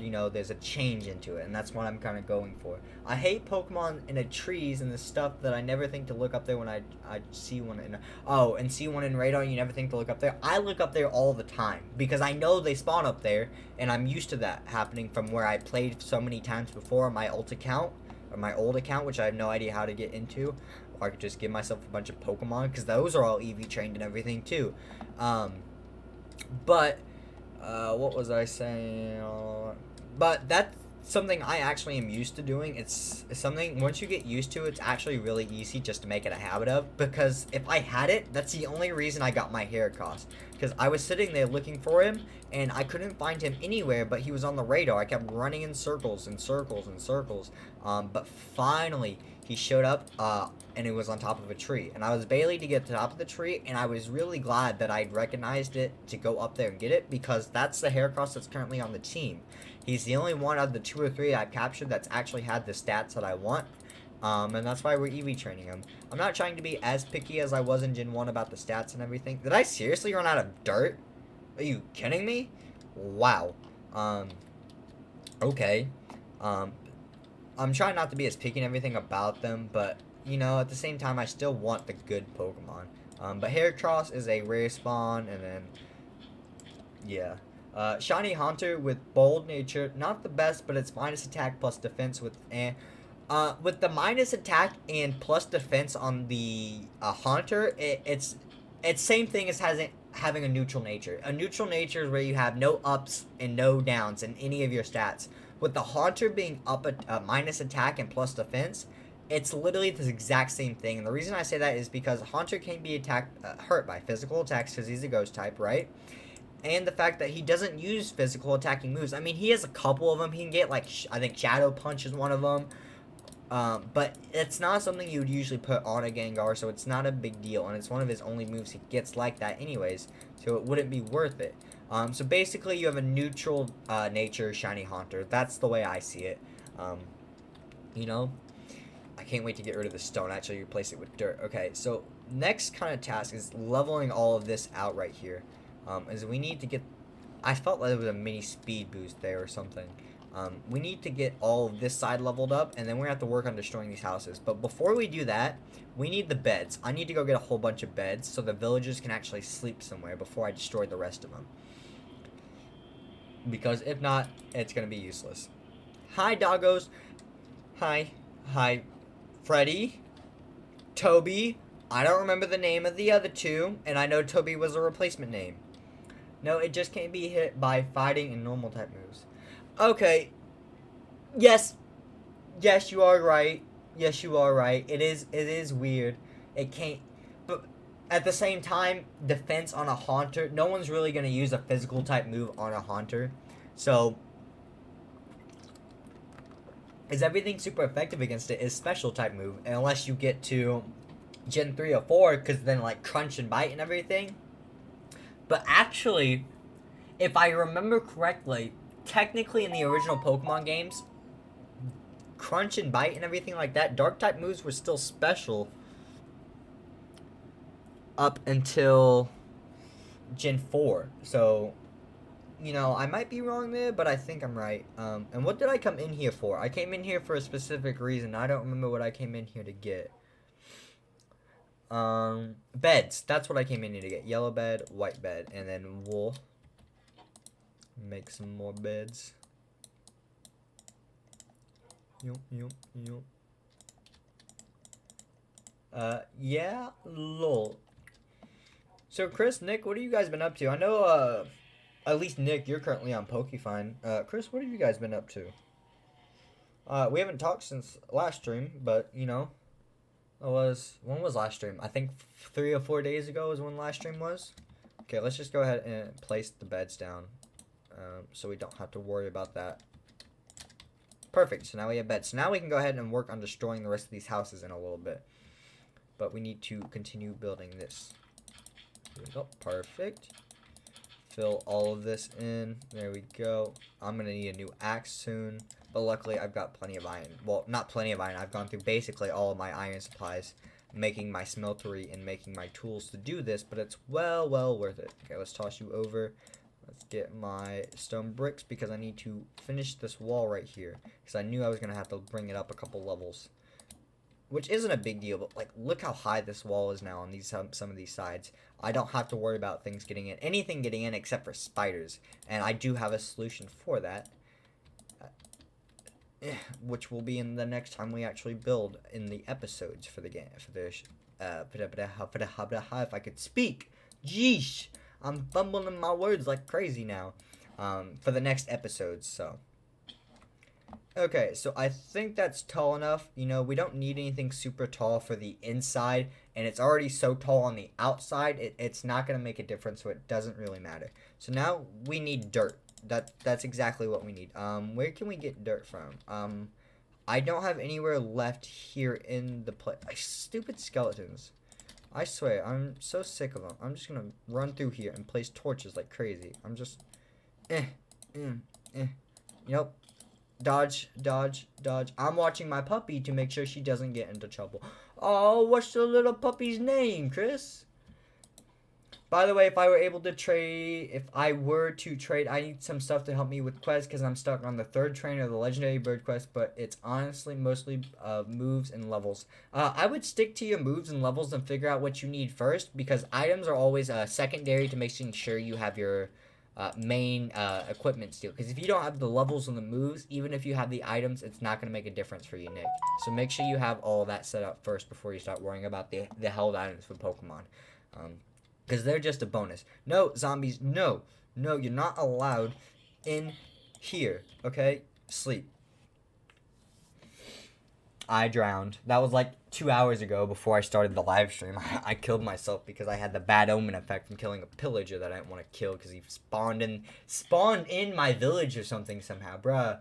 Again, super bad shiny Machop with timid nature. I am not surprised there. Shinies getting what you want is gonna be incredibly difficult to get natures and IVs and everything.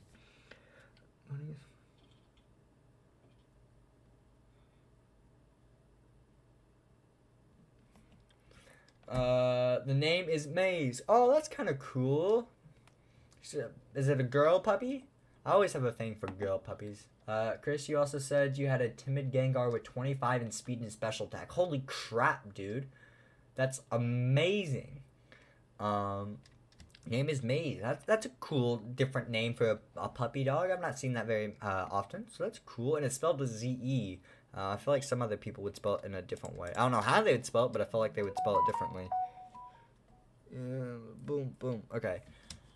Now, I need dirt. Where do we want to get dirt from? I'm really tempted to get rid of this farm, you know, because I don't like that it's on a different level than the other ones. Besides, this is what gives them the farmer role. So if we have that, well, I think we would be fine.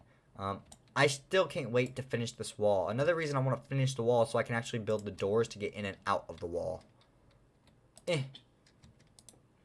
I have a dog too. What's the name of your doggo, Nick?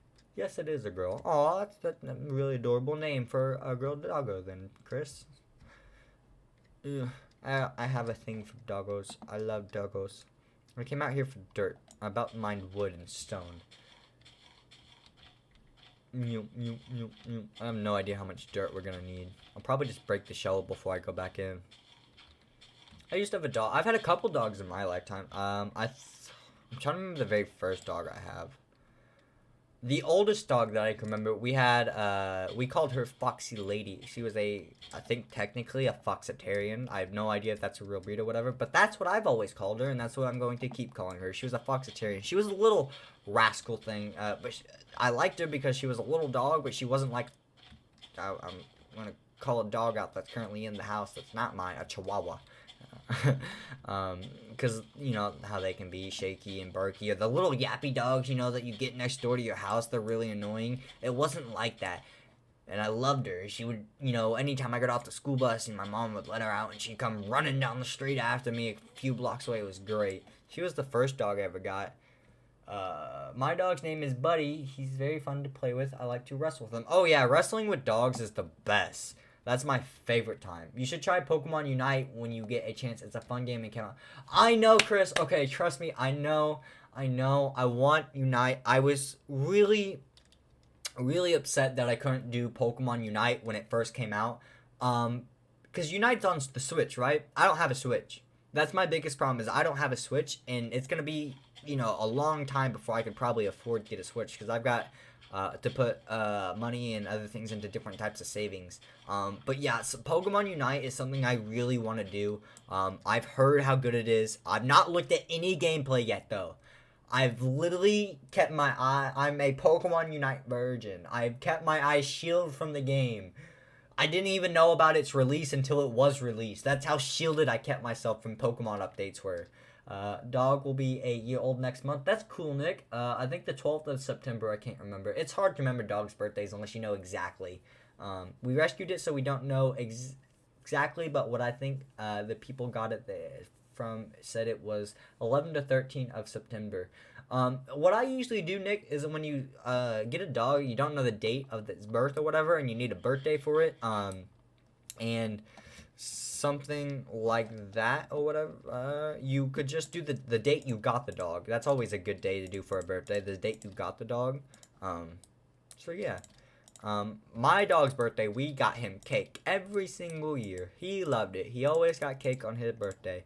That wasn't Foxy Lady. That was my most recent dog that I owned, and he was my favorite. He was a Boxador, is what I called him, because he was a boxer and lab. And he was a beautiful all brown with brown eyes puppy dog. He was a great wrestling, and him was my favorite.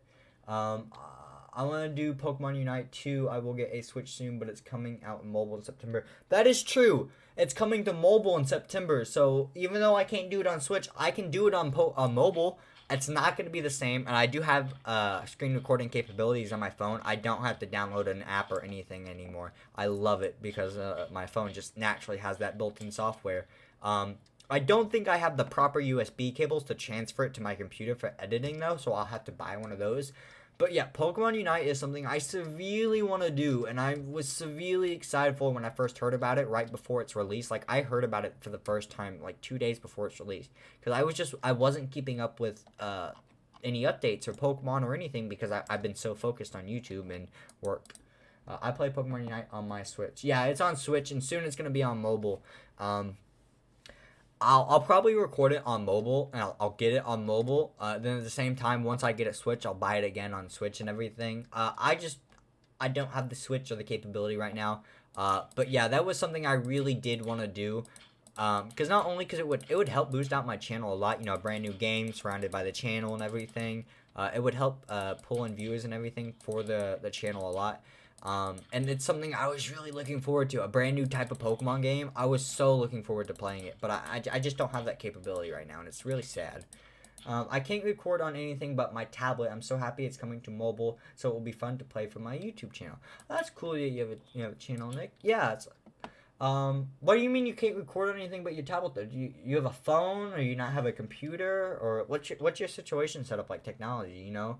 Because most things you can usually just download an app if they don't have pre-built-in software for it. Oh, is Pokemon Unite really free? Please tell me you're not joking, because you've made my life like a million times happier, and I can't wait to get it now. You're just telling me a Pokemon game's free? I'm so happy. I've never expected a Pokemon game to be free in my life. Oh my god. I wonder why it's free. That's interesting. It really is. I wasn't expecting I was, expecting 15. I don't know what I was expecting, honestly, for a video game nowadays. Old days, video games were $60 plus. I'm waiting for that day to, brand new video games skyrocket to their $200 plus, because, a lot of brand new video games nowadays come out at $120 plus because they only sell out the gold versions or whatever that they want to get bonus money for. No, my computer screen is a TV, so it's hard. Nick, I'm going to tell you something really, really interesting. I'm not joking, Unite is free. Yes, I say free. I'm going to tell you something really interesting about recording, Nick, because you say you have a TV as a computer screen. I have... Okay, well, I broke one of my monitors broke. It just stopped working. I didn't physically break it or anything. But it was a TV. It was an OnStar. It wasn't an OnStar TV. It was an On TV. Like $150 TV from Walmart on sale or whatever. It was nothing nice. The other two monitors I'm currently using, both TVs. I record with TV monitors. I've been using TVs as monitors since I've had my very first computer at the age of 10. I have never once owned an actual PC monitor until the one I'm about to order. Because I'm about to order a brand new one, so can I have 3 monitors again? But that's going to be the first time I've actually owned a PC monitor. So, don't think it's hard to record with a TV monitor. You just have to readjust some things. It's not as easy or as hard as you might think in either direction. Because I record with TV monitors. My screens aren't the size they're supposed to be. That's one of the reasons YouTube yells at me about my resolution size. That's one of the reasons I went through to check and fix a bunch of my settings and everything. This is the second Pokemon game that's free besides Pokemon Quest. I don't even know what Pokemon Quest is. I missed that one completely. I think it's free because it's a mobile just like Pokemon Quest, okay? I forgot about Pokemon Quest. I don't know what Pokemon Quest is, Chris, and I don't have a mic. Mics aren't that expensive. If, for example, like the Blue Yeti Nano, which you don't have to buy, but I think is a good recommendation for starting out. It's one of the cheaper mics. It's like $100. It was $99 on Amazon when I got it. So out of all the mics, it's actually not that bad. Because I originally wanted to get a straight up Blue Yeti, which is $200 to $300 usually. But I just got the Blue Yeti Nano, Nano, whatever. for like 99 bucks, and it's a good quality. It's not too big, and so mics are something you can get around. Don't stress about your mic quality. I had the money, I had a good job, I have a good job, so I went ahead and upgraded my microphone. Because before, when I first relaunched this channel, I was using the microphone on my Razer headset. And then a couple months, not even a couple months later, I think only 2 weeks later is when I replaced with the Blue Yeti Nano. And then you also said that my computer is downstairs where my grandma lives, so it's kind of hard. Pokemon Quest is like Minecraft Cube, but basically it looks like Pokefun. That's really interesting. Do you ever have free time when she's not down there or she's not around or something, Nick? The best thing I can recommend is bulk record. That's the best thing you can do. If you have certain situations or limited amount of time, the best thing you can just do is straight up bulk record whatever you can. And if you really needed to, you could take a break from the channel and bulk record beforehand so you can keep a consistency, because consistency on YouTube is going to be your biggest thing to help launch you. I know it's weird for me to say because I'm 61 subscriber channel, but that's the biggest thing you're going to get from any size YouTube channel. Any recommendations on how to grow your channel is consistency is the biggest key. And you can make a team of 3 in battle levels and cook curry to get new Pokemon. That sounds really weird, and I don't know how to feel about that. that entire sentence just it seems really weird to me. You can make a team of 3 in battle levels and cook curry to get new Pokemon. I don't even know how to take that at all. But that is interesting. Oh my god, why do I gotta run out of dirt so many times? Like, I have to come out to here. This is all I gotta do is come out to here. Okay, I am gonna go ahead. Enderman, I'd kill you, but I don't think I can reach you from down here. I can't, so we're gonna leave you up there. And I keep going to the right because that's where my bed's supposed to be. I'm gonna go back to sleep. I drank all my sweet tea. I'm gonna pull me out of Yoo-hoo now. I love having a mini fridge in my room. It's so amazing for recording. I can't reach my Yoo-hoos.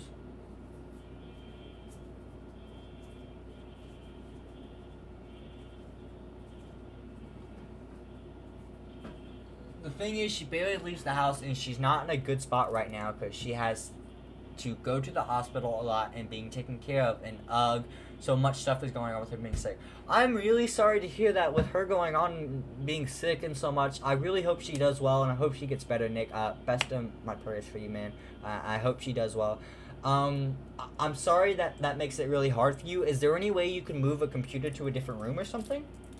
Or are you just flat out not allowed to do that because, you know, like, younger, you know, technically not going to put a really expensive technology in a kid's room? Like, I would get that, but, Nick, don't worry, don't worry about your grandma. Things will get better for her. Good job, Chris. Way to be there for him. See, that's one of the reasons, that right there, Nick, Chris, that's one of the reasons I was inspired by King Corvus United Gamer to make a YouTube channel. Being there for each other as a community, that is the sole reason, the main reason, the purpose that I created my YouTube channel was to be there for each other as a community. Something with her health because she doesn't take care of herself well. She don't take herself well. I'm assuming she doesn't take care of herself well, is what you were trying to go for. Yeah, people can be like that, and I'm sorry, but Nick, I really believe in you, and I believe in her. I bet she will get through it, and once again, I'm really sorry to hear it. I'm not allowed to put electronics in my room. It's really weird to hear me say that, because today's generation, everyone has electronics as a kid. You know, you see 8-year-olds walking around with iPhone XRs and everything. That's really interesting. What I am going to say about that, though, is I respect the decision for it from your parents, because it's not giving you too much connection with the electronics, because that even can be a bad thing. Obviously, you know, it's always warned about health and everything. Especially at your age, you're not too connected to it, but you're not too unconnected to it either. You get the responsibility of being able to use it, but not being able to keep it in your room. So I do understand that. Because, like, with me, I'll be dead honest. that wasn't as big of a deal with me. You know, when we got the Xbox for my family room, the family or so Xbox or whatever for Christmas, we had to keep it in the living room. It was my Xbox though. I was the one who paid for every single video game on that thing and paid for every single bit of Xbox Live on that thing, but the Xbox was technically the family, so it had to stay in the living room. So that sucked, but at the same time, around that age, I was allowed to get my very first gaming computer. The computer was like it was a $500, to $800 computer, which was actually really good at the time, because this is back a decade ago. So $500 computer was actually pretty good. So it's all kind of parent dependent and everything. I didn't have quite that situation, but you'll get through it and everything, and I believe in you, man. Chris, you said I have a gaming PC in my room that I got for Christmas. That's actually how I got my PC. So I was very different. If you look at the way my family did Christmas, and a big thing of it is because we had a very big immediate family, 6, 7, 8 of us just in the household alone, plus all the family, grandparents, cousins of the immediate family that we would bring to the house for Christmas. So it would be a lot of people and a lot of presents. So it was hard, obviously, to keep everyone happy, to keep that what everyone wanted, to get what they wanted for Christmas, and to get the budget to stay in price. So what I did every single year was I asked for one big item, and I would put a bunch of items that I would like to have, but I didn't really care about underneath it. So when I got this computer, I don't remember the specs for this computer at all, because I got it 3 or 4 years ago. Actually, maybe even longer, maybe like 5, 6, or 7. My dad paid for half of it, and I paid for the other half, and that was my Christmas present. And then I got my mini fridge that same year too. No, I got my mini fridge the year after that. And the year before I got my computer and mini fridge, I got my Xbox One S. So each year I would get one big present, and that was my goal instead of getting a bunch of little ones. Nick, you said basically my parents are strict than most people of these new generation parents because they keep all my consoles and PCs downstairs. Nick, I know you can be upset about that, and I know that sounds really unfair right now, but trust me, I think that's going to be better for you in the long run. Not only just because you are a little younger right now, so you don't get too attached, but I think it's going to teach you a bit more responsibility with the devices, just naturally. I will say I do like that your parents are being more strict on you about it. I know it's hard for you to do your own YouTube and everything. I really do get that. But in today's generation, today's world, I think it's something that needs to be focused on a lot more. So I know it sucks now, but I think you're going to appreciate it a little bit more later on. So don't try to stress over it too much, man. What else? For the longest time, I had a PC that lagged really bad. See, this PC, it can be up and down. It lags really bad with Minecraft sometimes, but if I got my settings right, it doesn't lag. So even in just flat out survival world, it would lag sometimes, but not always. And it was a really weird, really weird thing. I don't know what it is. My PC is completely custom built. I won't buy a pre-built PC ever in my life. I can personally build all my computers. It's better that way. And so then my dad gave me his old music computer since he does music and it runs so well. That's nice, Nick. Oh wait, I missed the message before that. Sorry, I'm not moving around. I'm trying to read your guys' messages. My PC got well, not good recently. Okay, it was a bit of a mix of words, but I understand what you're saying. Like basically, I turned on and it kept shutting down as soon as it got fully turned on. And then like my dad fixed it for a bit, and then it went back to being broken. And then the old computer he made himself. So he's probably gonna fix it at some point in the case, and my computer and mom dad used gets broken. I'm a chilled kid, so I understand why they won't let me, because I see some other kids and they are brats and everything, and they want stuff and I don't want to be like.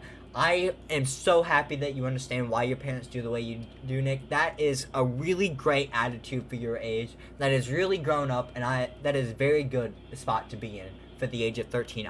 That's round of applause. That's a very good attitude to have towards that entire situation right there. Considering a computer being turned on and off, there could be a million problems with that specifically without being there. On hand, I don't know what I could tell you how to fix it. I went to class and everything for it, in school. But even then, computer geeks, even then, we don't always know what's gonna happen or what's to fix it. You know, even my dad, who is technically a tech genius, even though he's not. He didn't know anything about computers before my mom actually showed him how to turn one on. But it was the fact that even he couldn't figure out some problems, and he's got a very, I'm trying not to say too much, just for certain reasons, personal reasons, he's very good with computers. That's part of his job is computers and programming and building them and fixing them, and he's been doing it, most if not all of his adult life. So even though he couldn't always figure it out, so sometimes it's just the way it is. Ugh. But yeah, Nick. Nick, same, but my parents were strict about my Xbox. I had limited time on it when I was little. Then I turned 13, and I was able to get on it as long as I wanted. Chris, he's just now 13, so I think his parents were a little more stricter. But I get what you're saying. But I think he has a really good attitude towards it, Chris. But yeah, that's that. I think out of all three of us, I think I had the least restrictions when it came to technology, but I was also very responsible as a kid. I had to grow up a little fast, so I was a lot more responsible when it came to my electronics because I knew how expensive they were, and I didn't want absolutely nothing to do when it was bad out and rainy out and everything, and I couldn't go play outside. So yeah, I didn't take that risk at all. And even though I had a computer before I had a full gaming computer before I had a phone. I didn't get a phone until like the 6th or 7th grade, and I had a gaming PC for years before that. It also might have broke because it was on while a thunderstorm came, and so we lost power for a second, so that might have done something to it. But yeah, are you talking about the computer, Nick? That could cause if it's the computer, it could cause a power surge problem in your PC electronics, and that actually might be exactly what's causing your power outages in your computer. That's probably related to your power box or your, I'm trying to think of what it is. Your main power for your computer, your energy core or your power core or whatever that's in the bottom of the base or whatever. You guys should get what I mean. That might be fluctuating. You might just need to replace that. What actually a really good idea, Nick, is if you don't have anyone that's specifically a computer expert or anything around your house, what you can do is just take it into Best Buy or something. It's expensive probably to have them fix it, but I doubt it's expensive at all just to have them check it out. And if you get there on the right day, you should be able to just have them take a look at it and see what's wrong. Unless it's a more fragile issue than we might think, but you never know until you take it in anyways. So I'm pretty sure my dad will be able to fix it to keep up for a backup. A backup computer is always fantastic. I want one of those, like when I plan on buying my new PC and I'm rebuilding a whole brand new one. Or actually, I technically I do plan on buying a new pre-built PC, but it's not technically pre-built. It is pre-built, but it's because it's a YouTuber PC line. It's Jerome ASF's PC line, and they're custom-built PCs for his line. And their PC's made to do what he does, live streaming, gaming, and YouTubing and everything. Mine's just kind of old, and it's when I want to update the software and everything without having to rebuild it. Plus, I want 2 computers, one for complete processing of videos and one for recording. But then I had a thing I would always play for about an hour. Usually about an hour is probably about all you need for playtime in Real. That looks really weird. I don't know. I might just have to go with that.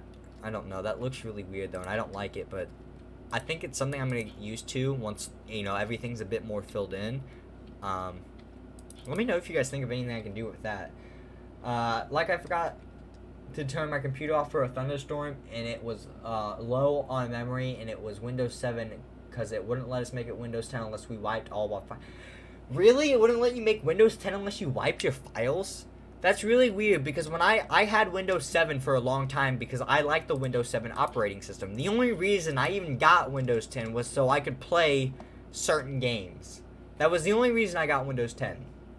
But it makes sense though. A power outage during a low memory on your cards and everything for a Windows 7 computer while it was turned on. I think that's probably where the problem came from. That also means it's probably not a super serious issue, so you can probably easily fix it. Like, your dad probably can easily fix it once he finds out what it is. My dad knows a lot about technology. I always ask him about stuff like that, downloading things and stuff. Yeah, that's always a good thing to ask. Nick, let's always make sure you have something you're not sure about. Ask someone else for it. Guys, I'm going to go ahead and run to the bathroom real quick for a couple minutes. So I'm going to go ahead and I will be right back.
Get repositioned here before I start again.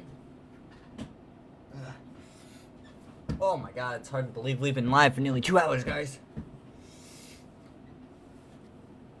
I haven't done any recording today. Well, I have. I've recorded 3 videos today, but I want to get more done.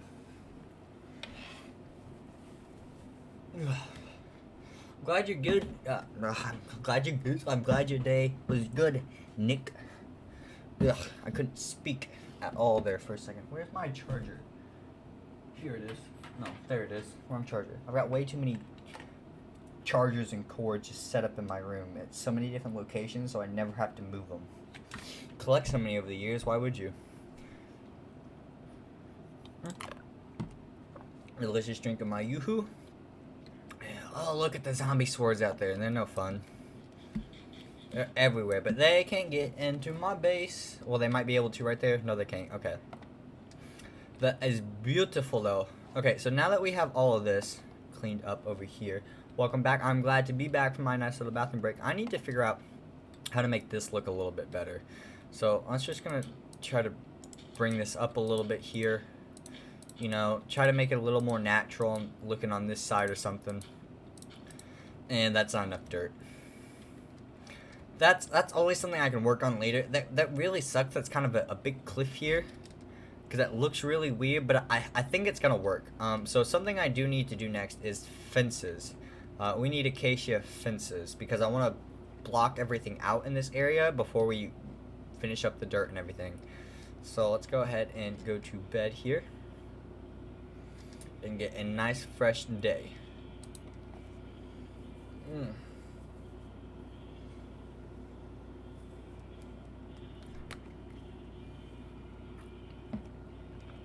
I love Yoo-hoos. They're so nice. Okay. I have way too many fruits and vegetables. I really do. Right, cobblestone can go here. Stone bricks here. Iron, you actually, I need you. Do I have any more sticks? I have to make more sticks. Great. Okay, let's make ourselves a brand new axe here. And there we go. Perfect. A nice brand new iron axe. So let's go ahead and throw our iron away because we no longer need it. We can keep the wood on us, and stone bricks too. And I think that is everything. Now we can go ahead and we can go get our acacia planks, because that's what we're gonna head and make the fences out of for up there. Because I think that's gonna make a good balance.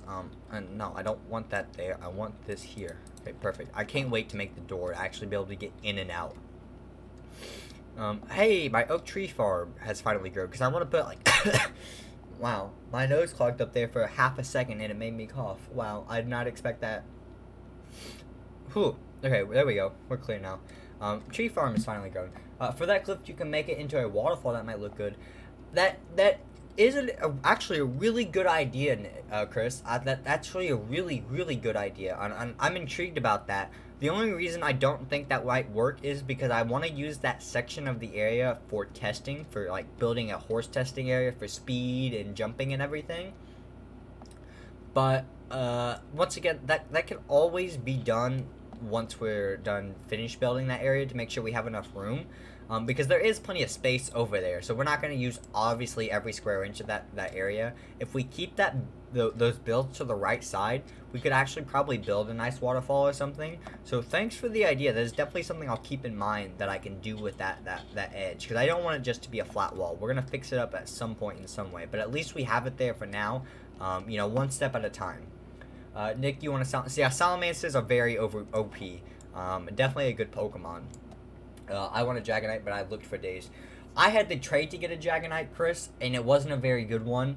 I have a Dratini, but it's not a very good one. I can give it to you next time I'm on Pokefight and I see you, but I don't know if you would want it. You could breed my Dragonite if you really wanted to. Get the stats that are worth off of it, if you really wanted to. But I have a Dragonair and a Dratini, yeah. I'm gonna be really honest. Something I've never stated before in any video of mine. I don't know how I feel about Dragonite. I don't know if I like him or not. The reason I say this is because Dragonite's obviously OP. You know, he's a pseudo-legendary. He's got amazing stats. He's got amazingly powerful moves. But I feel like unless he's outside of, like, Gen 3... I don't think he's as good as people think, and I think that's just because of move base or something, or it might just because of the way I feel when I play with him. I don't know. I just kind of feel off, like, with Dragonite. Like, I never really know how I'm supposed to use him. I get that feeling like, yes, this is clearly the answer, but is it really the right answer somehow? Like, there's an imbalance there. Then it might just be me, because he's ooh, donkey. I want the I can't do anything. I want this donkey, but I can't do anything. Great. You don't mind if it's bad? Then yeah, I can go ahead and trade my extra Dratini to you, or you can have my Dragonite to breed. As long as I get him back, I don't care either way, because I figured you would be on Gen 4 at least, Chris. If you want to trade for it, I'm online. Yeah, Chris, if you want to go ahead and do it with Nick, Nick's got more options than I do. I've only got the one Dratini or Dragonite for you to breed. He's got other ones for you to have. I thought I saw something flying there for a second. I was really confused. Rayquaza is your favorite legendary, Chris. I don't know who my favorite legendary is. I don't know if I've ever really had a favorite legendary. Rayquaza is very cool, though. He's very overpowered and very, very cool. I will give you that. I'm surprised this works in Minecraft, but it does. I've got plenty of acacia logs now. Me too, Chris. Rayquaza is best. I had one until someone until someone scammed me for it. Aw, I'm sorry you got scammed for your wait, quick wait, man. I don't have anything good though. I presume you're talking to Nick about the trades for the Dratinis and everything. I don't know what my favorite legendary would be. I'm not really big on the dogs. I like the birds a lot.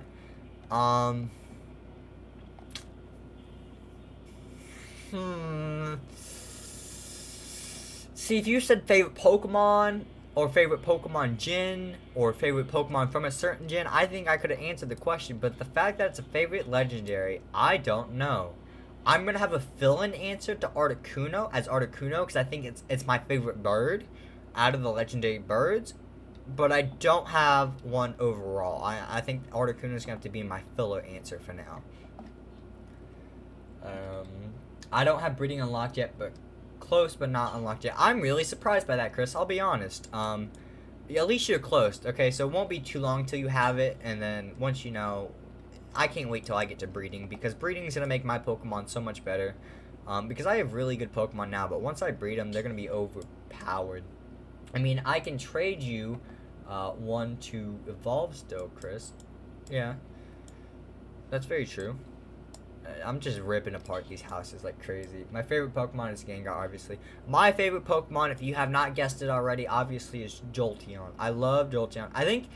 No, he's not. I'm about to say I think Jolteon even still my logo banner for my videos in the bottom right corner.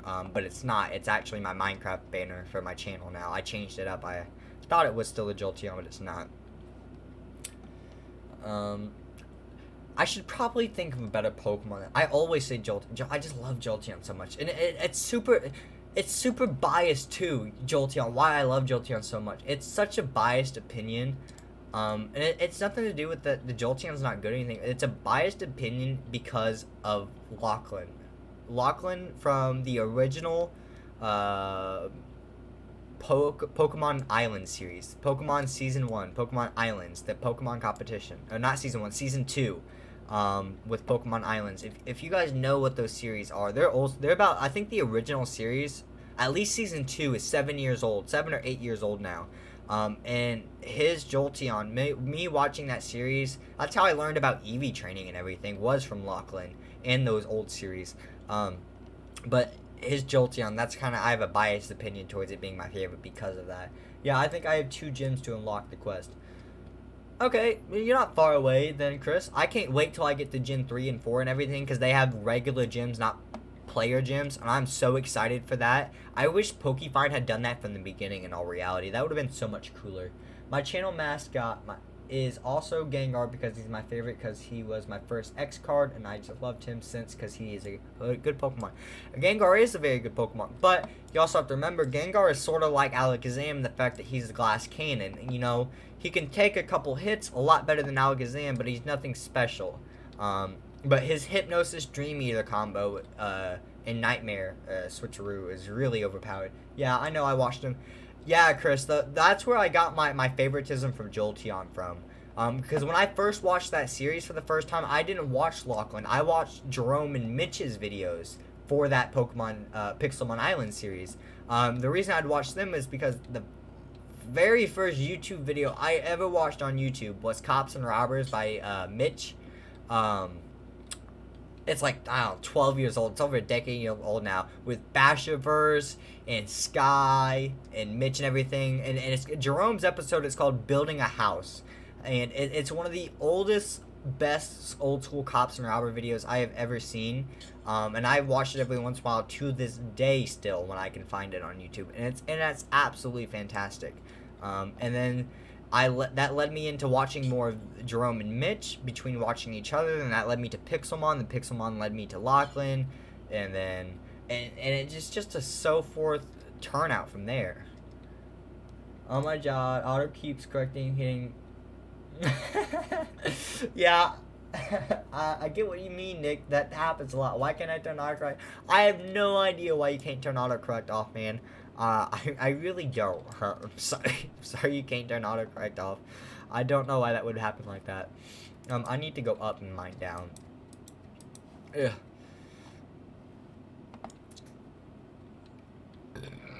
You remember that video specifically, the cops and robbers, the Bashiverse with the Melon Lord and the blocking him up in the sewers down below and creating the tunnel of melons. Those old school. Okay, nothing will ever, and I mean nothing will ever be old school Minecraft videos. They were the best. I still watch Jerome too. I watch all of his channels. I love Jerome so much. He's great.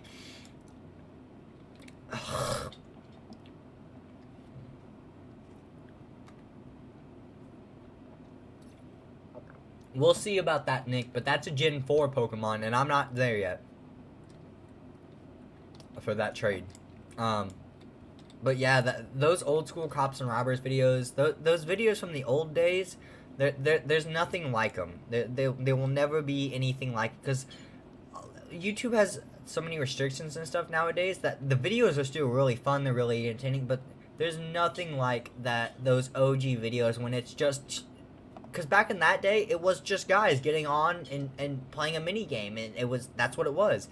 Nowadays, you know, there's a little more setup behind it. There's a little more serious, which I do enjoy, and I think it's really cool that it's developed over time. But once again, it's one of those things where it's an OG type of deal. You're never gonna get past it. They were so funny and so good. But yeah, Chris, I still watch Jerome to this day. He's one of my absolute all-time favorite YouTubers. I haven't watched Jerome ever. Hold on, I'm trying to reread this. I haven't watched Jerome ever. I only know about him from Sunday in Favor My Saber. See, I never heard of Favor My Saber until Jerome. I didn't know who Favor My Saber was until Jerome. That was the first time I ever heard him pop up, and he wasn't in Jerome's videos a whole lot. He was there for a little bit of I don't think it was the time during the buddy situation he has. I think it was Favor My Saber was still there during the beginning of the buddies, but the end of the what was it, the Posh clothing, or that group he had outside of Team Craft and everything. BRB, gotta walk my dog. Okay, go ahead and take your time, Chris. No rush for you, man. Why? Look at the top of my house.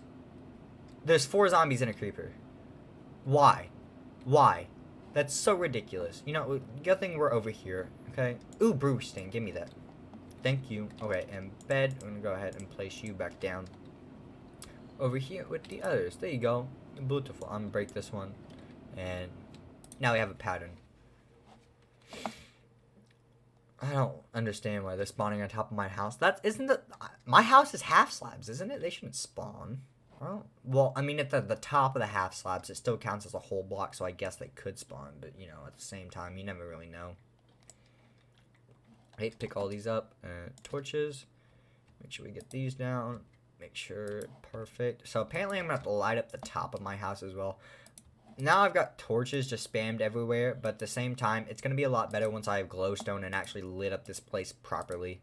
I'm just doing it randomly right now, wherever I see dark spots. By the way, what is stab moves? I hear you talk about it so much in your video. Okay, so Nick, stab is the same typing of a move that you use Pokemon. So think about it like this. When you use a Pokemon move and it's super effective, that's 2 times the damage, right?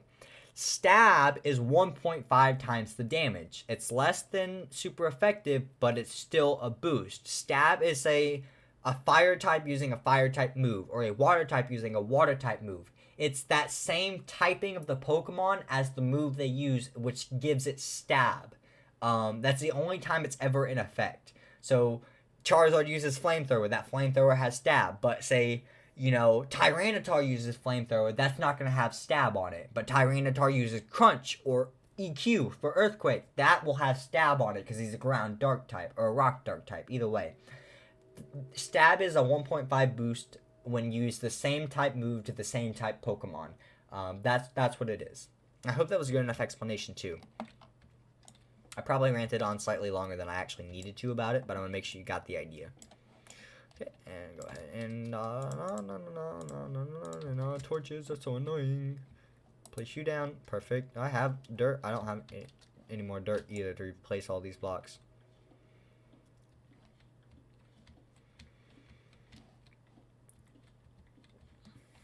Oh my god. Mine faster. Oh my god, my diamond pickaxe is about to break. which, you know, I have more diamonds down in my mind that I've been waiting to reveal for. Yeah, it's not super hard, Nick. It makes sense really easy once you understand it. Um, I have more diamonds down in my mind that I haven't picked up yet. Because I've been saving them to pick them up in an episode. Because in all reality, I don't want people to ever think I'm cheating in this series. That's why I did the whole explanation of why I switch in and out of game mode C and survival for screenshots of my series. That's how I get the above screenshots of my gameplay and everything for thumbnails. But I don't ever want people thinking I just place down diamonds and stuff, because I've seen that go around a lot with small YouTubers or anything.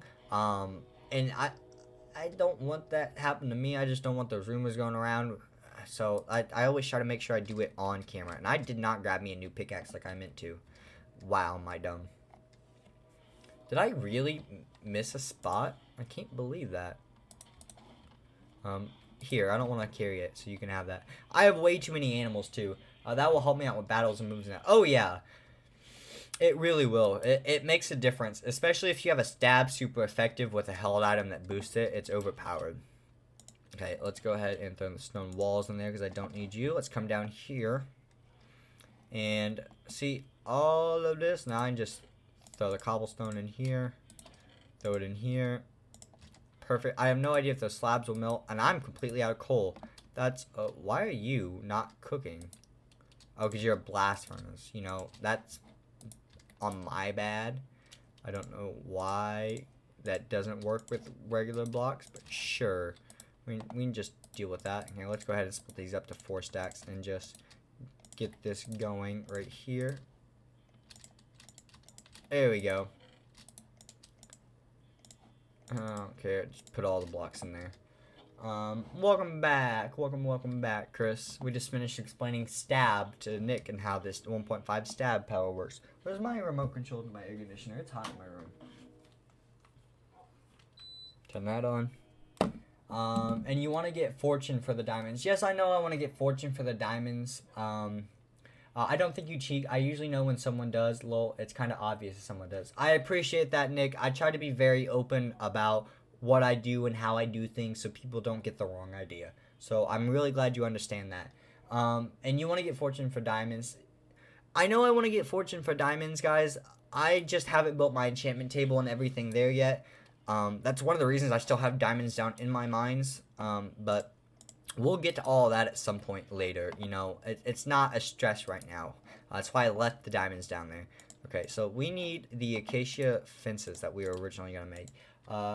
Hey, Craig, aka Luke Plays, welcome to the stream. It's me, Nick, and Chris. We're all here. We're all hanging out. Welcome. You're glad to, you know, chill and talk with us. We've been live for about 2 hours and 15 minutes now. I don't know where I'm going to end the stream. It's just we're doing a lot of prep work right now, getting blocks, building some simple fences, you know, nothing too serious. Just kind of chilling and talking. You know, all in preparation for a few episodes for now. I don't think we'll stream for a whole lot longer, but you're definitely not missing anything out by joining now. We're still gonna be streaming for a little bit, for a good while longer. There is no time limit on the stream. I haven't decided how long it's gonna take or anything like that. So, I was looking for that crafting table up here. I wanted to move it back over here to the center of town so I can actually use it. Thank you. I love how flat this looks. Luke, by the way, you're going to see a lot of preparation work that you've missed out on early in the stream for this, our Minecraft Achievement Hunt series, because if you can see up here in the villager farm, is gone. Well, it's not gone, but it's gone. By the way, where'd those villagers go? Are they all? Okay, there's one in here. Is there one in the beds? Is there one in here? Is there a bed in here?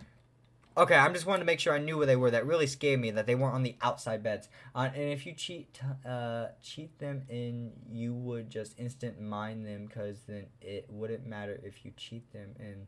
So that would also show that you don't. I'm trying to hold on. I'm gonna have to reread that, Nick. Okay. If you cheat them in, you would just instant mine them, because then it wouldn't matter if you cheat them in.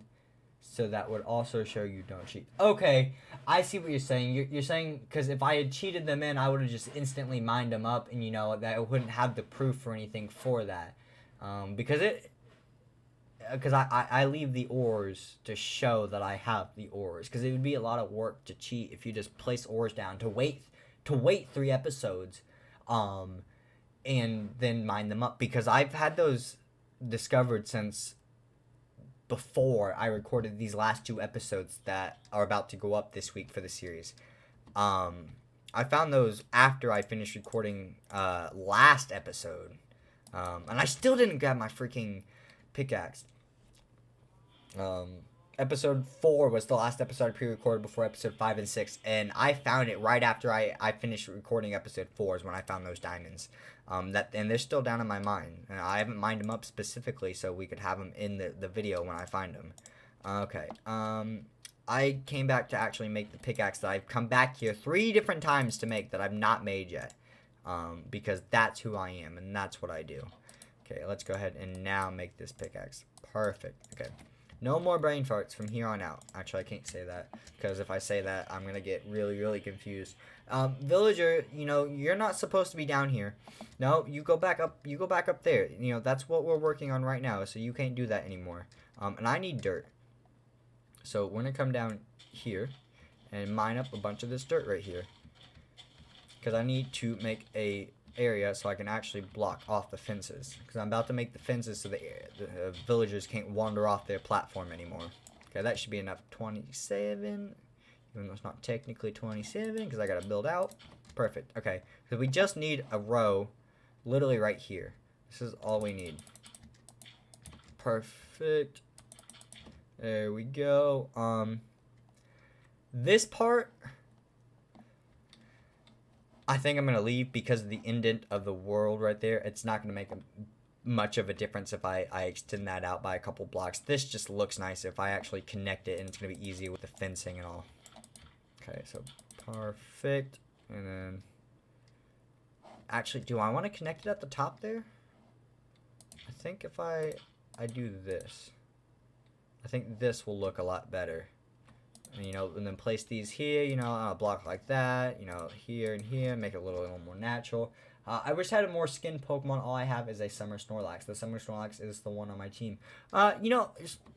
Skinned Pokemon isn't everything, Nick. Good quality Pokemon, that's what matters too. Yeah, it's always nice to have skinned Pokemon. At least you have one on your team though, man, so you can still be really excited about that, And a Summer Snorlax, that's gotta look sick. What does he have, like a beach cup or something in his hand with a Hawaiian shirt and sunglasses and a hat? That's what I kind of see him in, like laying back, like taking the Indiana Jones nap type feel. Oh, I just thought of a good water type you can get for Gen 2, Azumarill. It's a good physical water type, and it's also fairy.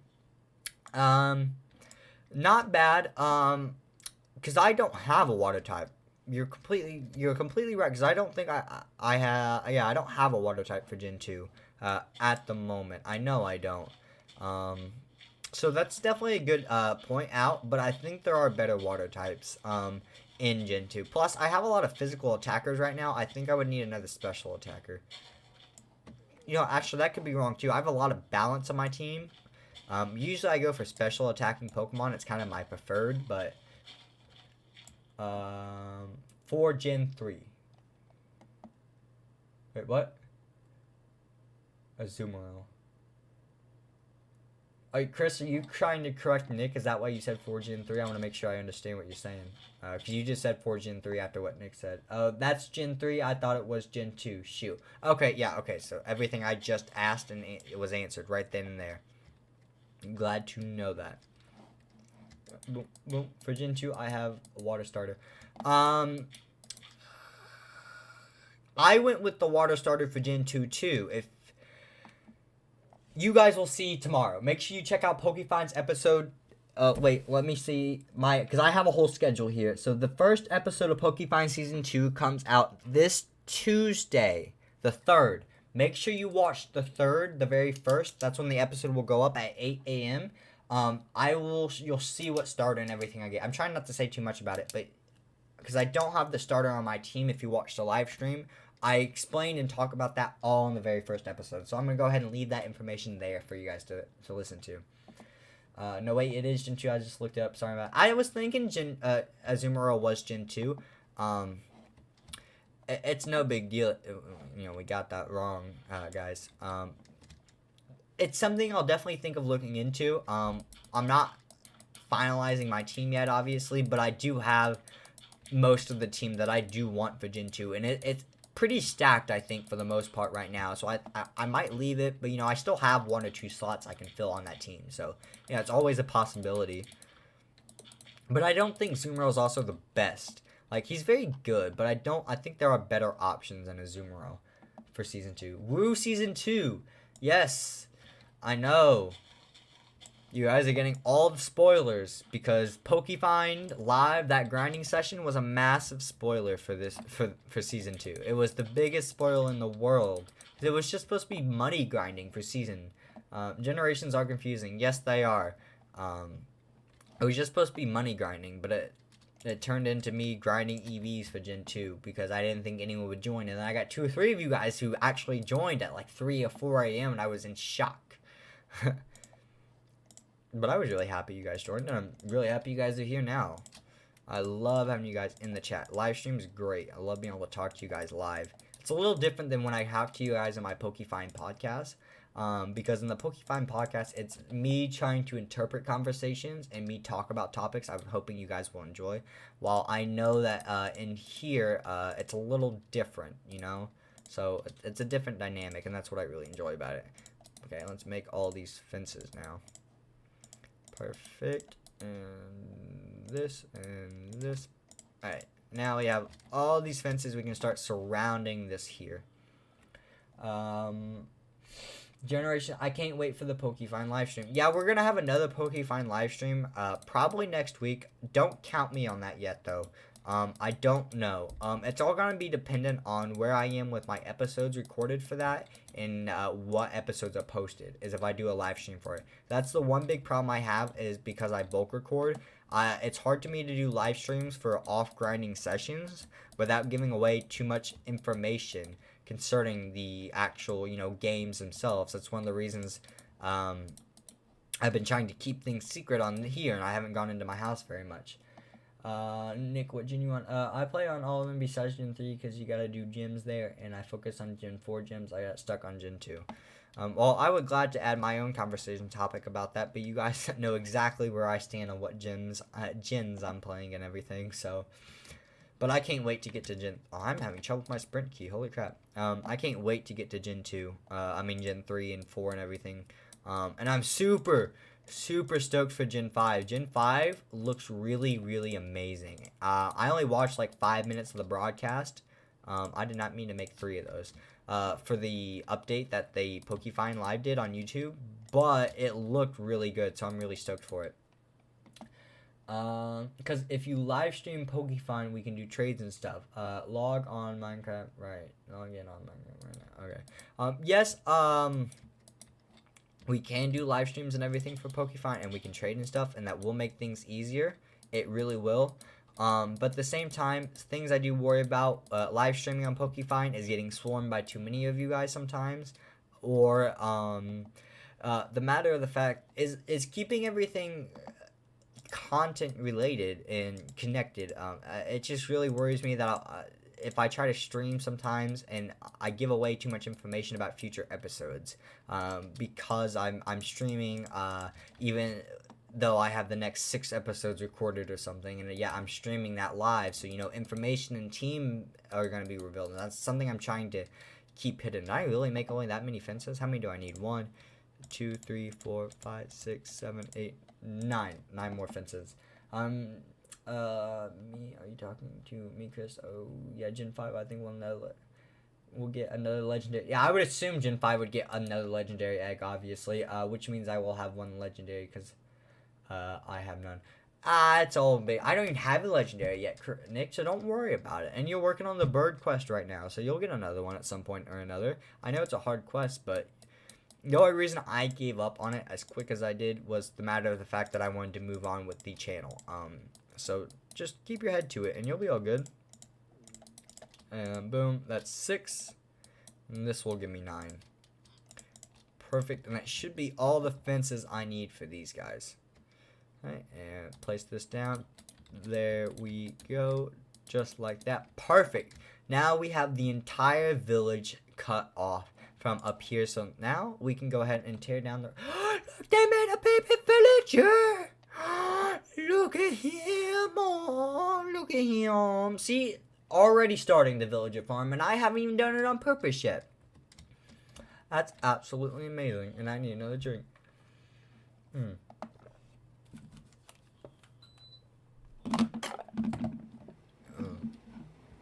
I'm gonna borrow one of these beds, guys. If he can sleep, I can sleep. I know he's a baby, but it doesn't mean I can't sleep right now either. Okay, bed, let me sleep. Sleep. I'm gonna eat pork chop out of sadness. Sleep. What you have? Oh yeah, I have Zapdos. I got him from an egg. I completely skipped over that. Okay, I have no naturally caught legendaries. I have one legendary as well.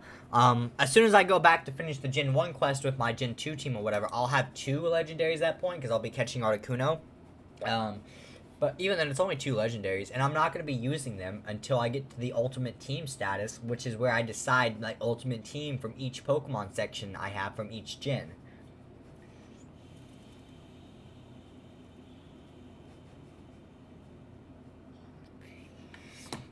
Yeah, I forgot I had Zapdos, guys. My bad.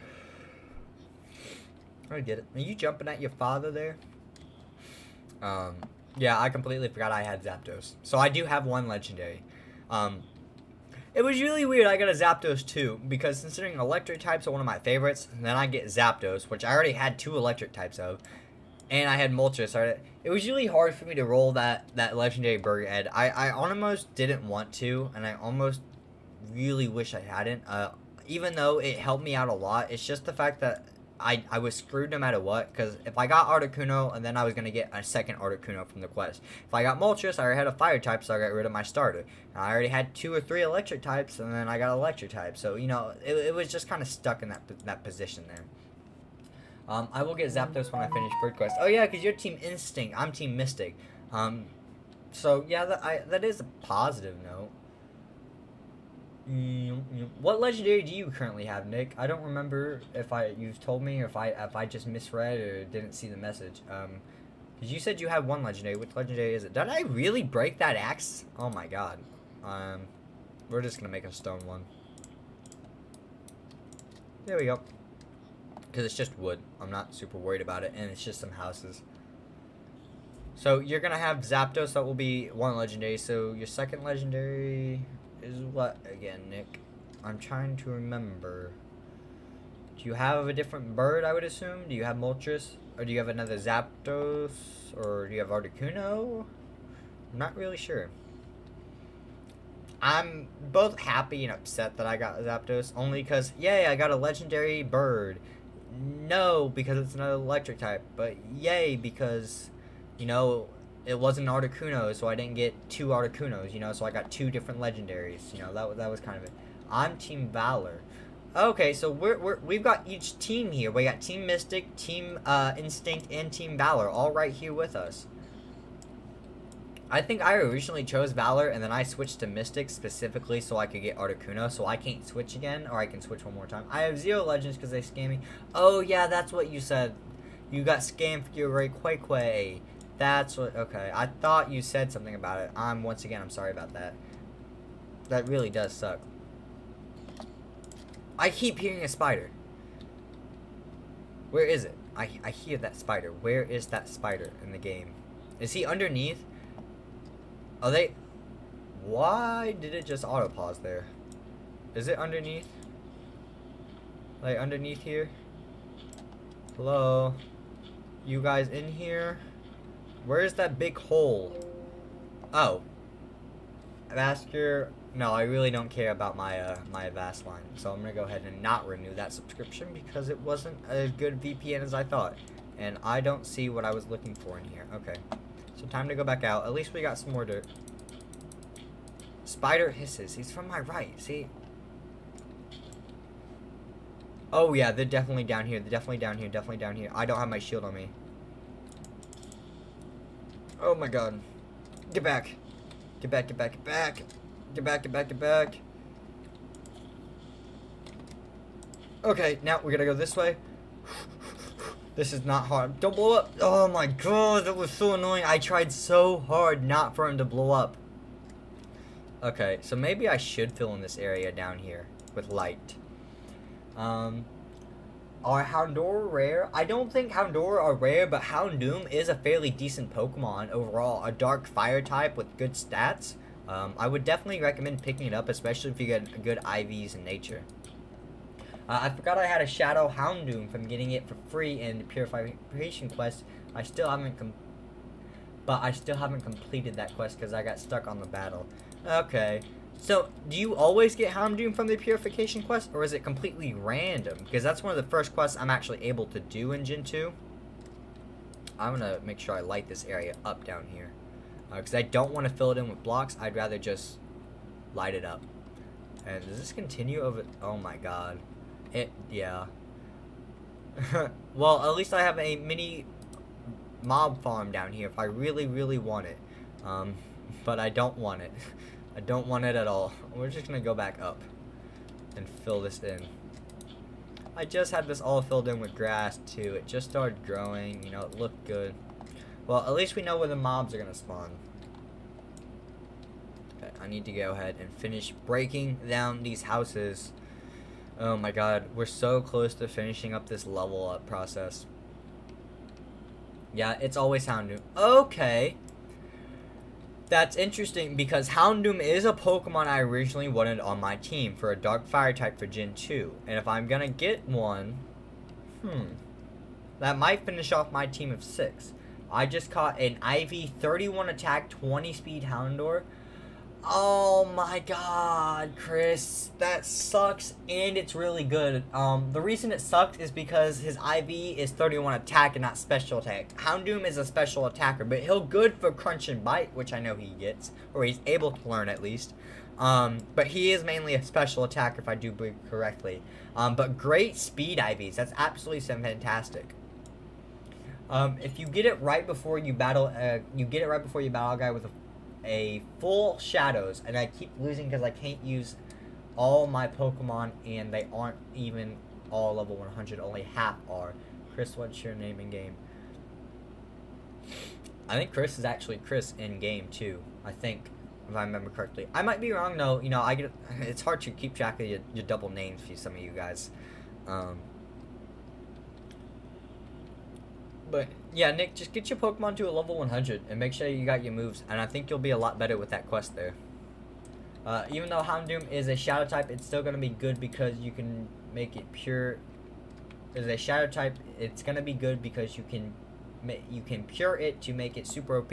Yeah, that's the only reason I'm actually okay with getting that, because you know the whole idea of the quest is purification of Shadow Pokemon. So I'm completely okay with getting a Shadow Houndoom so I can purify it.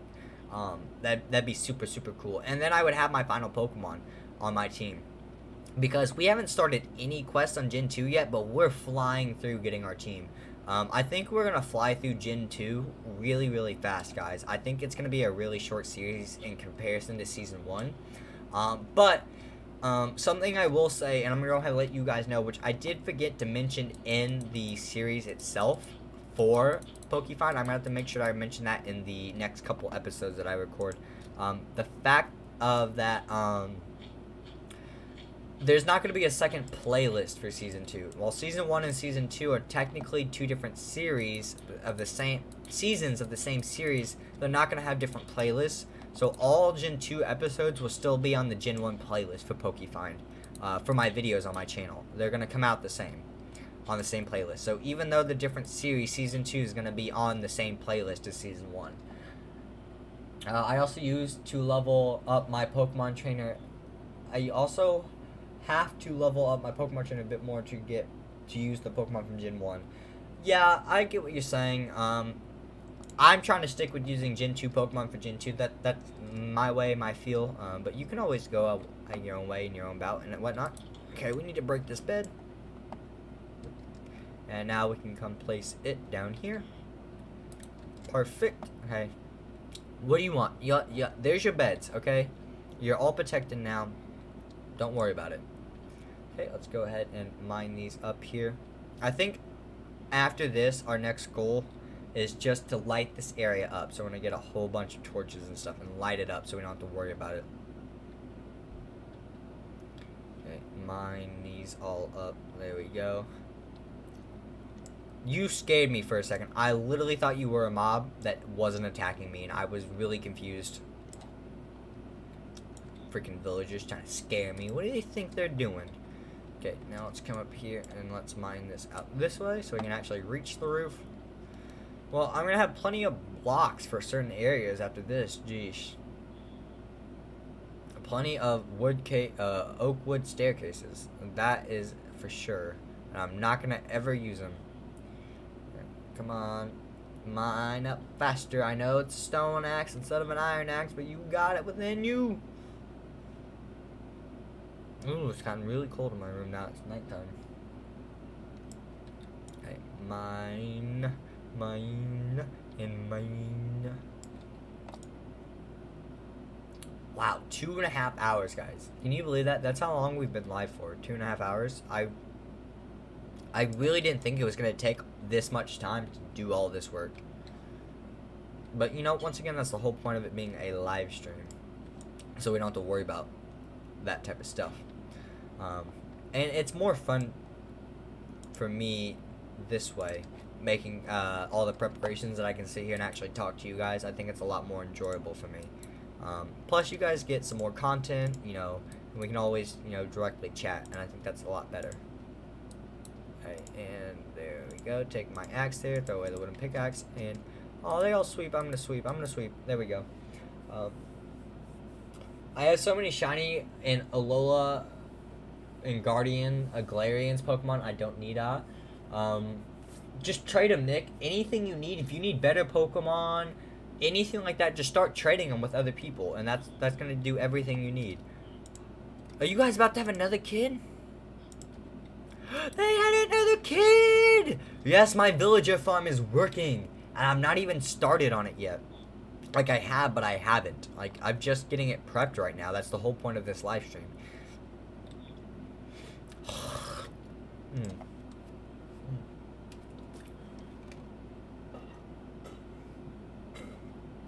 Luke Bud, are you still here? I haven't seen you talk in the chat for a little bit. I want to make sure you're still here, man.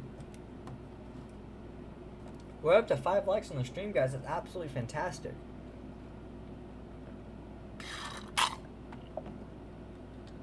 No, there goes my Yoo-hoo. It's out of Yoo-hoo juice now. Haha. I go through so many of those. I need to find another drink. I think I will try getting a Salamence. Salamence is very good. But remember that Salamence is also a very slow Pokemon. It's all about his attack stat. Or a special attack stat. I don't remember which one he uses specifically. I think it's special attack. I'm pretty sure it's special attack though. Oh my god, when did I get a Wailord? You didn't know you had a Wailord, dude? Dude, you need to put that on your team. If it's got good IVs and a nature, and it's named Truck. What? I don't. Oh my god, man. I have no idea. How do you not know you got a Wailord on your team that's named Truck? I don't understand. Hey, Nick, you want a shiny Ghastly?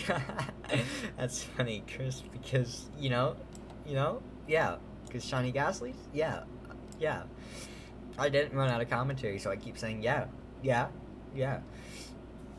Ugh. The little kid's just jumping on the... The little baby villager was just jumping. Look at him go again, he's just jumping on the bed. His parents aren't telling him nothing. I am so tired because that was way too funny.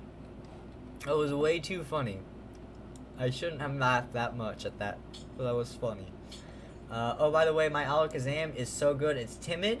So timid's what you want on Jolteon. So that means up speed, lower attack, with 1 attack, 31 special, 30 speed, 29, and 10 special defense IV. Defense and special defense. Actually, special defense IVs would probably be really good for it because its defense sucks no matter what. So they always get one shot. Super effective but non-super effective with physical moves with Alakazam. That's why they're a glass cannon. But it's never bad to have good special defense IVs on him. That's a really sick Alakazam, man. That's really good stacks. Take good care of that. What does it say? Haiku? Why does it say Haiku? Where? Is that? So I have a IV Shiny Gastly 27 special attack 11 speed. I apparently got it in a trade, but it's very bad. I don't know. It's hard to keep track with all these conversations. I have a Jolly Jolt. Jolly's not what you want on a Jolteon, though. You want Timid, because that's up speed, lower attack. While Jolly's lowered special attack at up speed. That's not what you want on a Jolteon. Hey, if anyone knows, it's me. I'm the Jolteon expert. Not really, but I love him. He is one of my favorites. Oh my god. We're so close. This is the last house. We're so close. We're so close. We're right here. Oh my god. Please, please, just mine faster, you stone axe. Mine. Oh my god. My well lord. Okay. Got it in a trade, but it's very bad. You know, you might be able to trade him, Nick. You know, even though he's bad, you still might be able to trade him. Look at that, everyone. Look how beautiful that is. Everything's just all nice and flattened out. It is gorgeous. Okay. So, what we need now is coal and sticks and to organize the inventory, because we need to come back up here and just flood this place with torches so we don't have to worry about mobs spawning. Yeah, I'm sad about the IVs are good on the Jolteon. Yeah, that is the worst thing, is when you have a bad nature but good IVs. Because being bad at IVs with a good nature isn't as bad, because IVs are a lot harder to get. Warlord named Truck with a mild nature, very bad IVs, and it's caught at question mark Haiku? I'm so confused on why I have this and where it came from. Maybe you accidentally got it in a trade, I don't know, but that's really weird. You might be able to trade the Whaler for the Salmons. I really don't know. It's all kind of dependent on how those other trades go in the other servers. Now let's throw all those up there. Now let's come back up here. And let's throw... I'm running out of space for everything. I'm going to have a new chest specifically for my current building blocks, I guess. And then extra building blocks.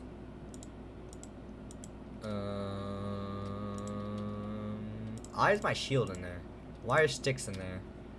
And yes, that works fine by me. Okay, there we go. Okay, and put that back there, and now put you up here. Perfect. Okay, now we just need the sticks again, some more wood. Okay, now we've got our inventory organized. We need coal, so time to go down into the mines, I guess.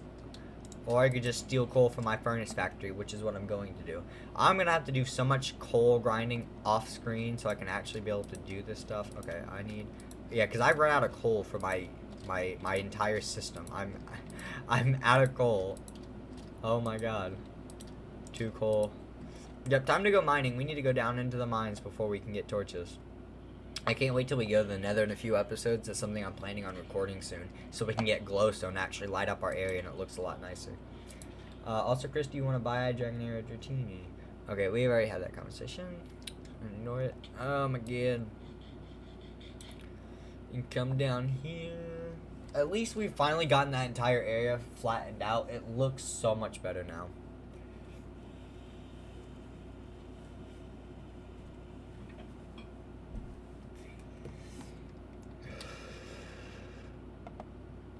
Right. And mine up every single last drop of coal that we see. Because we need it badly. I've already mined up a bunch of my coal in my mine, so I don't know how much is left going to be down here. Because I know I basically cleared this ravine too, but not all of it. I forgot I EV training my Totodile and killed a couple things that wasn't supposed to.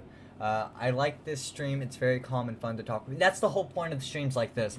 I'm gonna do more active streams, but when I have streams like this, when it has grinding in it, it's probably gonna be a more calm and talkative stream with you guys.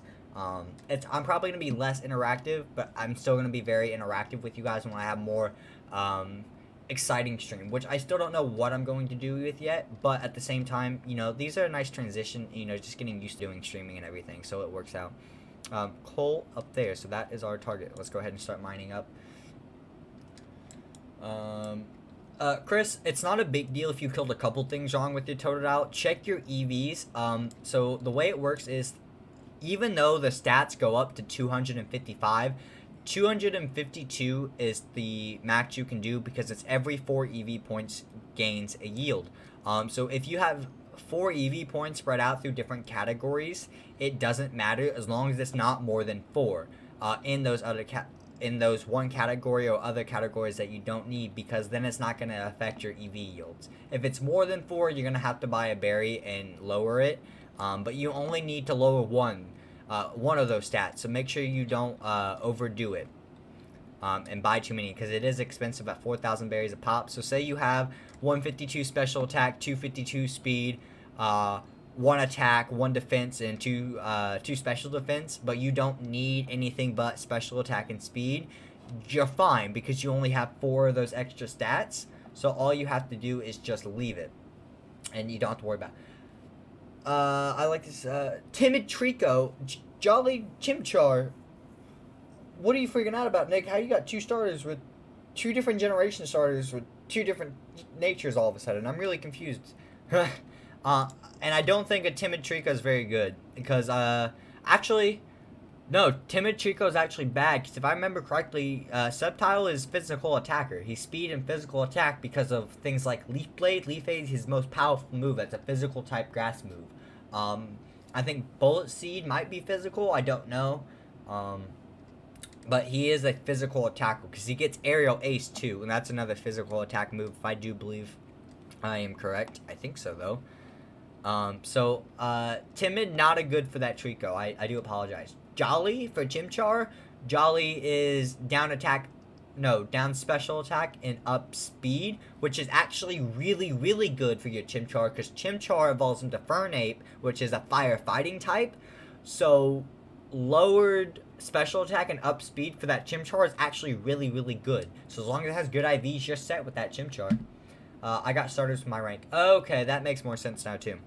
Well, let's go ahead and come down into the mine. So you guys, I'm gonna go ahead and show you what I mean by the diamonds I've left down here. If we just walk sideways, we'll eventually see them. They're in one of these tunnels that I've made. Oh yeah, right here. See, you can see them right there. I've just left them back there on the floor.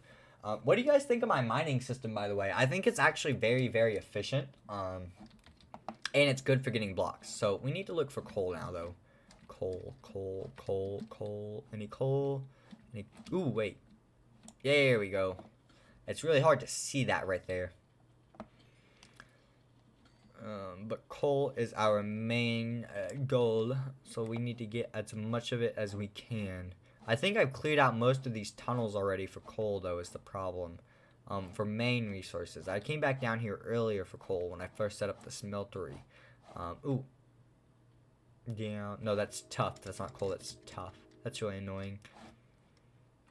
Alright, I don't see anything for these guys. Alright. Yeah, I got decent IV. I thought Trico was special. Okay, so the best way to tell with the Pokemon, if you don't want to just look it up on Google, is look at his base stats. No matter what, his main 2 stats are going to be slightly higher than everything else, or equal to if they're lowered by their IVs or nature.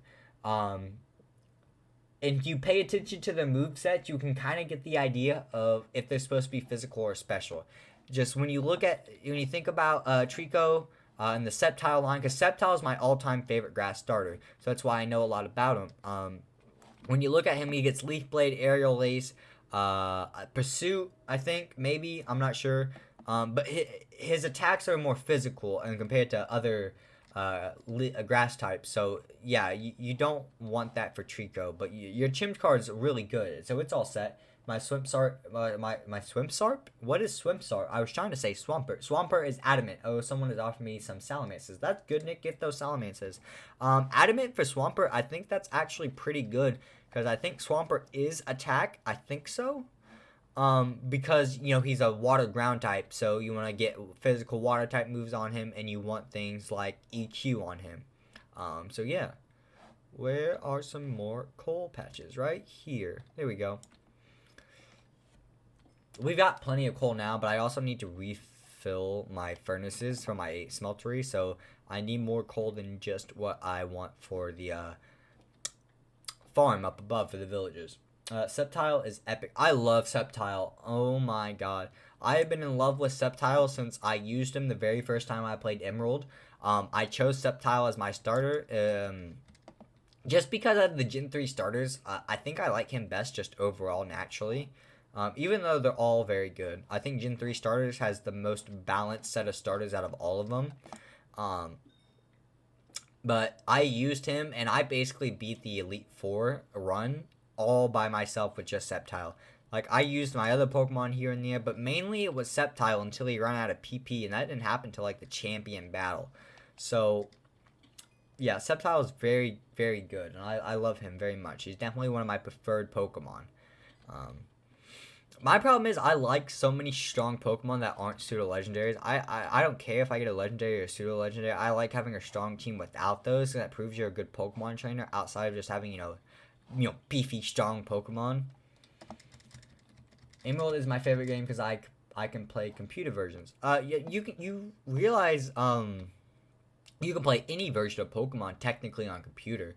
You can play anything back to red, green, red, blue, green, yellow, or red, green, yellow, whatever the hell it is. The original Gen 1s. You can also play Fire Red, Leaf Green, obviously. And if you can, I think, yeah, you can play up to Gen 5, right? Because Gen 5 is black and white on any ROMs on your computer. Regular ROMs like DSmin for DS or Visual Boy Advance for Game Boy Advance.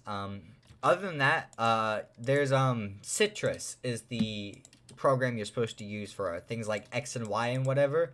I've never used Citrus. I had problems setting them up the very first time I set it up, but I was very impatient the very first time I tried to set it up, which was years and years ago. So I definitely plan on working at it now, later at some point, so I can use it for videos later on. But yeah, I play Fire Red and Emerald. Those are the two I play. Those are the two I know the best. But once again, I still don't know either Victory Roads by heart. I've played them so many times, and Victory Road I can never memorize. I know like Rock Tunnel for the most part, even by now, by memory, even though I had a lot of trouble with it in my Fire Red Nuzlocke recently. But even then, still. I'm trying to think of who, my buddy Frank, his favorite games are Black and White and Black and White 2. So, I've never played Black and White and Black and White 2 though. But that's where I know a lot of people stopped playing Pokemon because Black White 2 came out and they're like, oh, this is just the same game over again. I'm not buying it. And I think that's where some of the die-offs started to happen with Pokemon. It's nighttime, wasn't it? Not nighttime when I got here. I thought I saw a mob in my farm for my cows. I do that every single time. I think I see something with my cows and it freaks me out. It's weird not having those houses and everything up there now. But it's super not.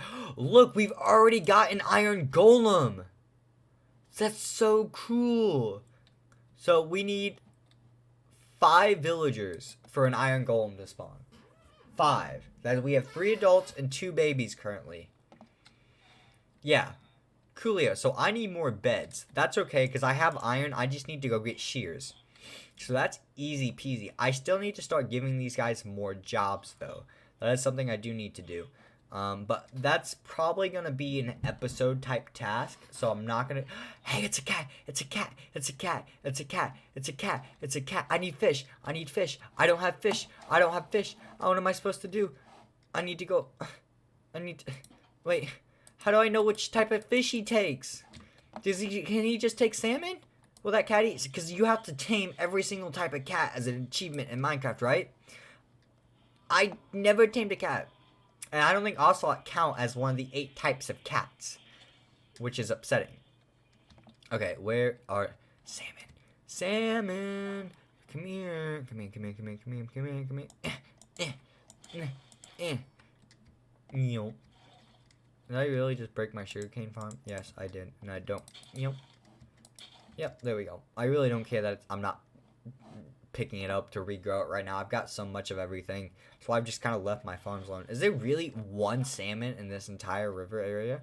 Wow, I've never seen that. I've not seen that once, even since I blocked it off.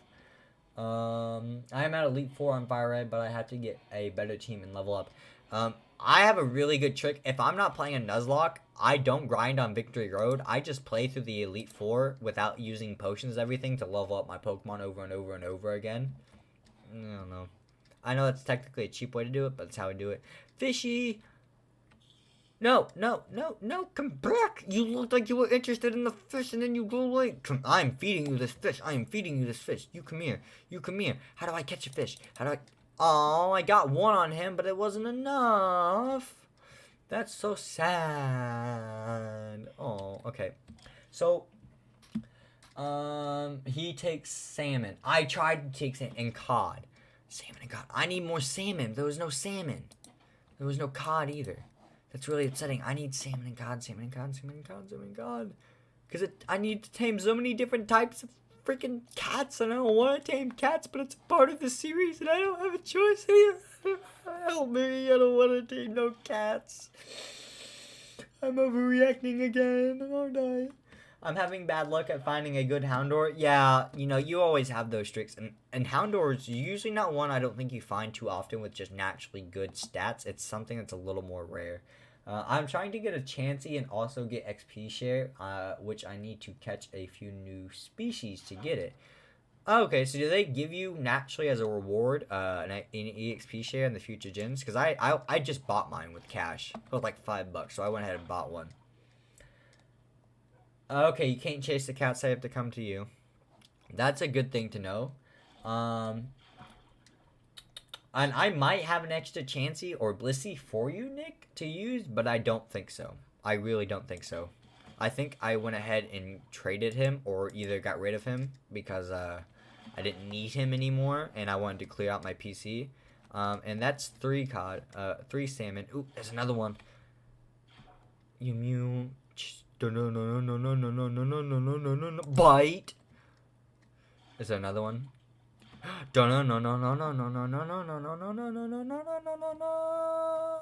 Bite. There we go. Sad. Oh, sad. Sorry, Nick. Sad. Junk. Killed all those fish. Okay. Wait. Where did all the salmon go? 6, 7? I should have at least one more, right? There were 3 there. I had 5 before. Okay, either way, I have enough salmon. I would believe I have enough salmon. 7. Fire red I'm talking about. Yeah. I had Blissey on Pokemon. Oh, okay. Okay, I get what you mean now. Okay. Sorry, it took me a second to actually catch up and realize what you were saying. I don't know. I don't know how to help you with that. I don't think I can help you with that one. Okay. Cat. Just get a little close. Just stop walking away from me. Tap, tap, tap, tap, tap, tap, tap, tap, tap, tap, tap, tap. I'm tapping my W key. Trying to get close enough where he can recognize I'm here, but... Stop. Stop. Cat. See me. Realize I'm here. Realize I'm here. I just want you to realize I'm here. Or just sit still. There you go. Come on. There you go. There you go. Come on. You're so close, cat. Just stop scurrying around that wall. We're gonna sit here the entire time until that cat walks up to us, aren't we? Because I'm not going... The cat's gonna despawn. It's the first cat I've seen since I've been on here. And I had no idea where half of them spawn. Or any of them spawn. I know some of them spawn in the jungle. I know Ocelot spawn in the jungle.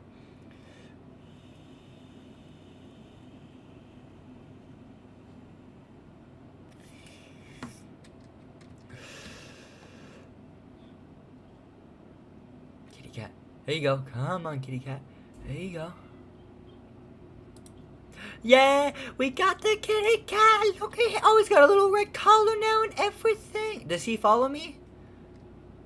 What, does he follow me if I have fish? Yes, I want to take you back to the house with the doggos. Come on. There you go, good cat. There's another one. No. Why are there cats spawning all of a sudden? I don't understand, but I'm not complaining. Yeah, I get what you mean. Also get closer. Oh, come on. There you go. There you go, buddy. Look at your little blue eyes. Look at you. Oh. Look at you. Oh, now I got 2 cats. I look at you. So wait, if I do that, I didn't mean. Oh, if I do no. Right, kitty cats, come on. Both of you pay attention to me.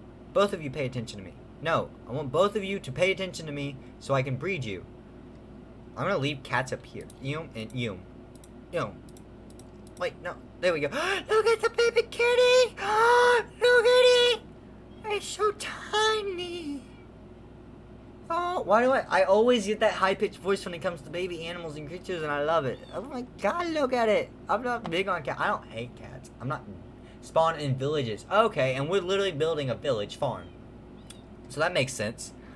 Look at Joe. Oh, so you guys can stay up here. Fun fact, cats chase phantoms away like creepers. Really? I knew they chased creepers away, but I didn't know they did phantoms. I've not dealt with phantoms because I've literally been asleep the entire time. And actually, I don't remember if I have them turned on and off. I didn't mess with any of the natural settings of this world at all, so it should be on. But yeah, look, we have family of cat. There's another cat. Wait, I already have that type of cat, though. I don't care. Fish, I have a whole river. Come on. There you go. Look at you, yeah.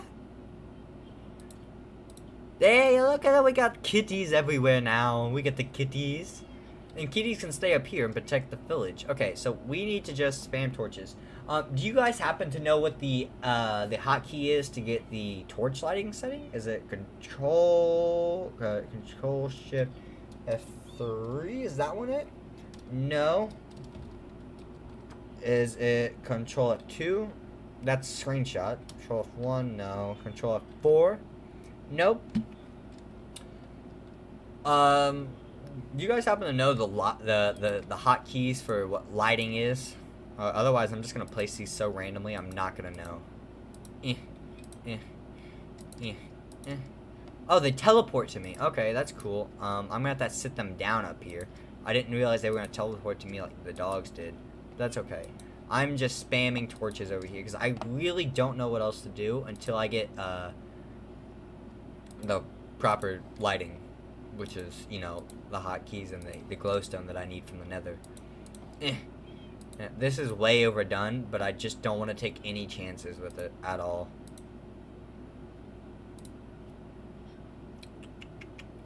Anywhere else? Put you one there, and put one there, and put one there, and we can come back over here. I'm gonna put one here. I want to put one here. I want to put one here. I want to put one here. I want to put one here. I want to put one here. I want to put one here. I don't know how that works. It's just a certain set of hotkeys. I just don't know which one it is, which isn't a big deal. I can just spam torches like this, and yeah, this should be covered for now. Plus, there's an iron golem here now, so the village is protected outside of me. Plus, we're gonna have cats up here. So, kitty, kitty, kitty, and kitty. You just automatically sit on a bed, or did... Okay. So now I've got all the cats up here. And that actually makes me closer because I bred them, so that makes them... Look at the little villagers just running and playing. Oh, that's so cute. And we got the big villagers over here. That's 4, 5, 6, 4. I've maxed out my number of villagers. I gave Chris a free Jatini. Good for you, Nick. I'm so glad you guys are helping each other out. Chris, I hope you enjoy that Jatini, my man. AR4582. Sorry if I don't remember your straight up name. I do apologize. It is sometimes hard for me to keep track of everything like that. My names are not my best name. But welcome to the stream. We're a little over 3 hours in. We are just kind of chilling to do a lot of background work for our Minecraft 1.17 achievement hunt series. If you haven't seen it, make sure you go check it out. If you have, you'll kind of see the big difference of what's going on all the background work right here. Oh, by the way, summoning your own iron golem is an achievement. Yes, I know that is an achievement. I do have a list of achievements. I have a saved tab, a list of achievements and everything for it. And I do know that is an actual achievement and everything.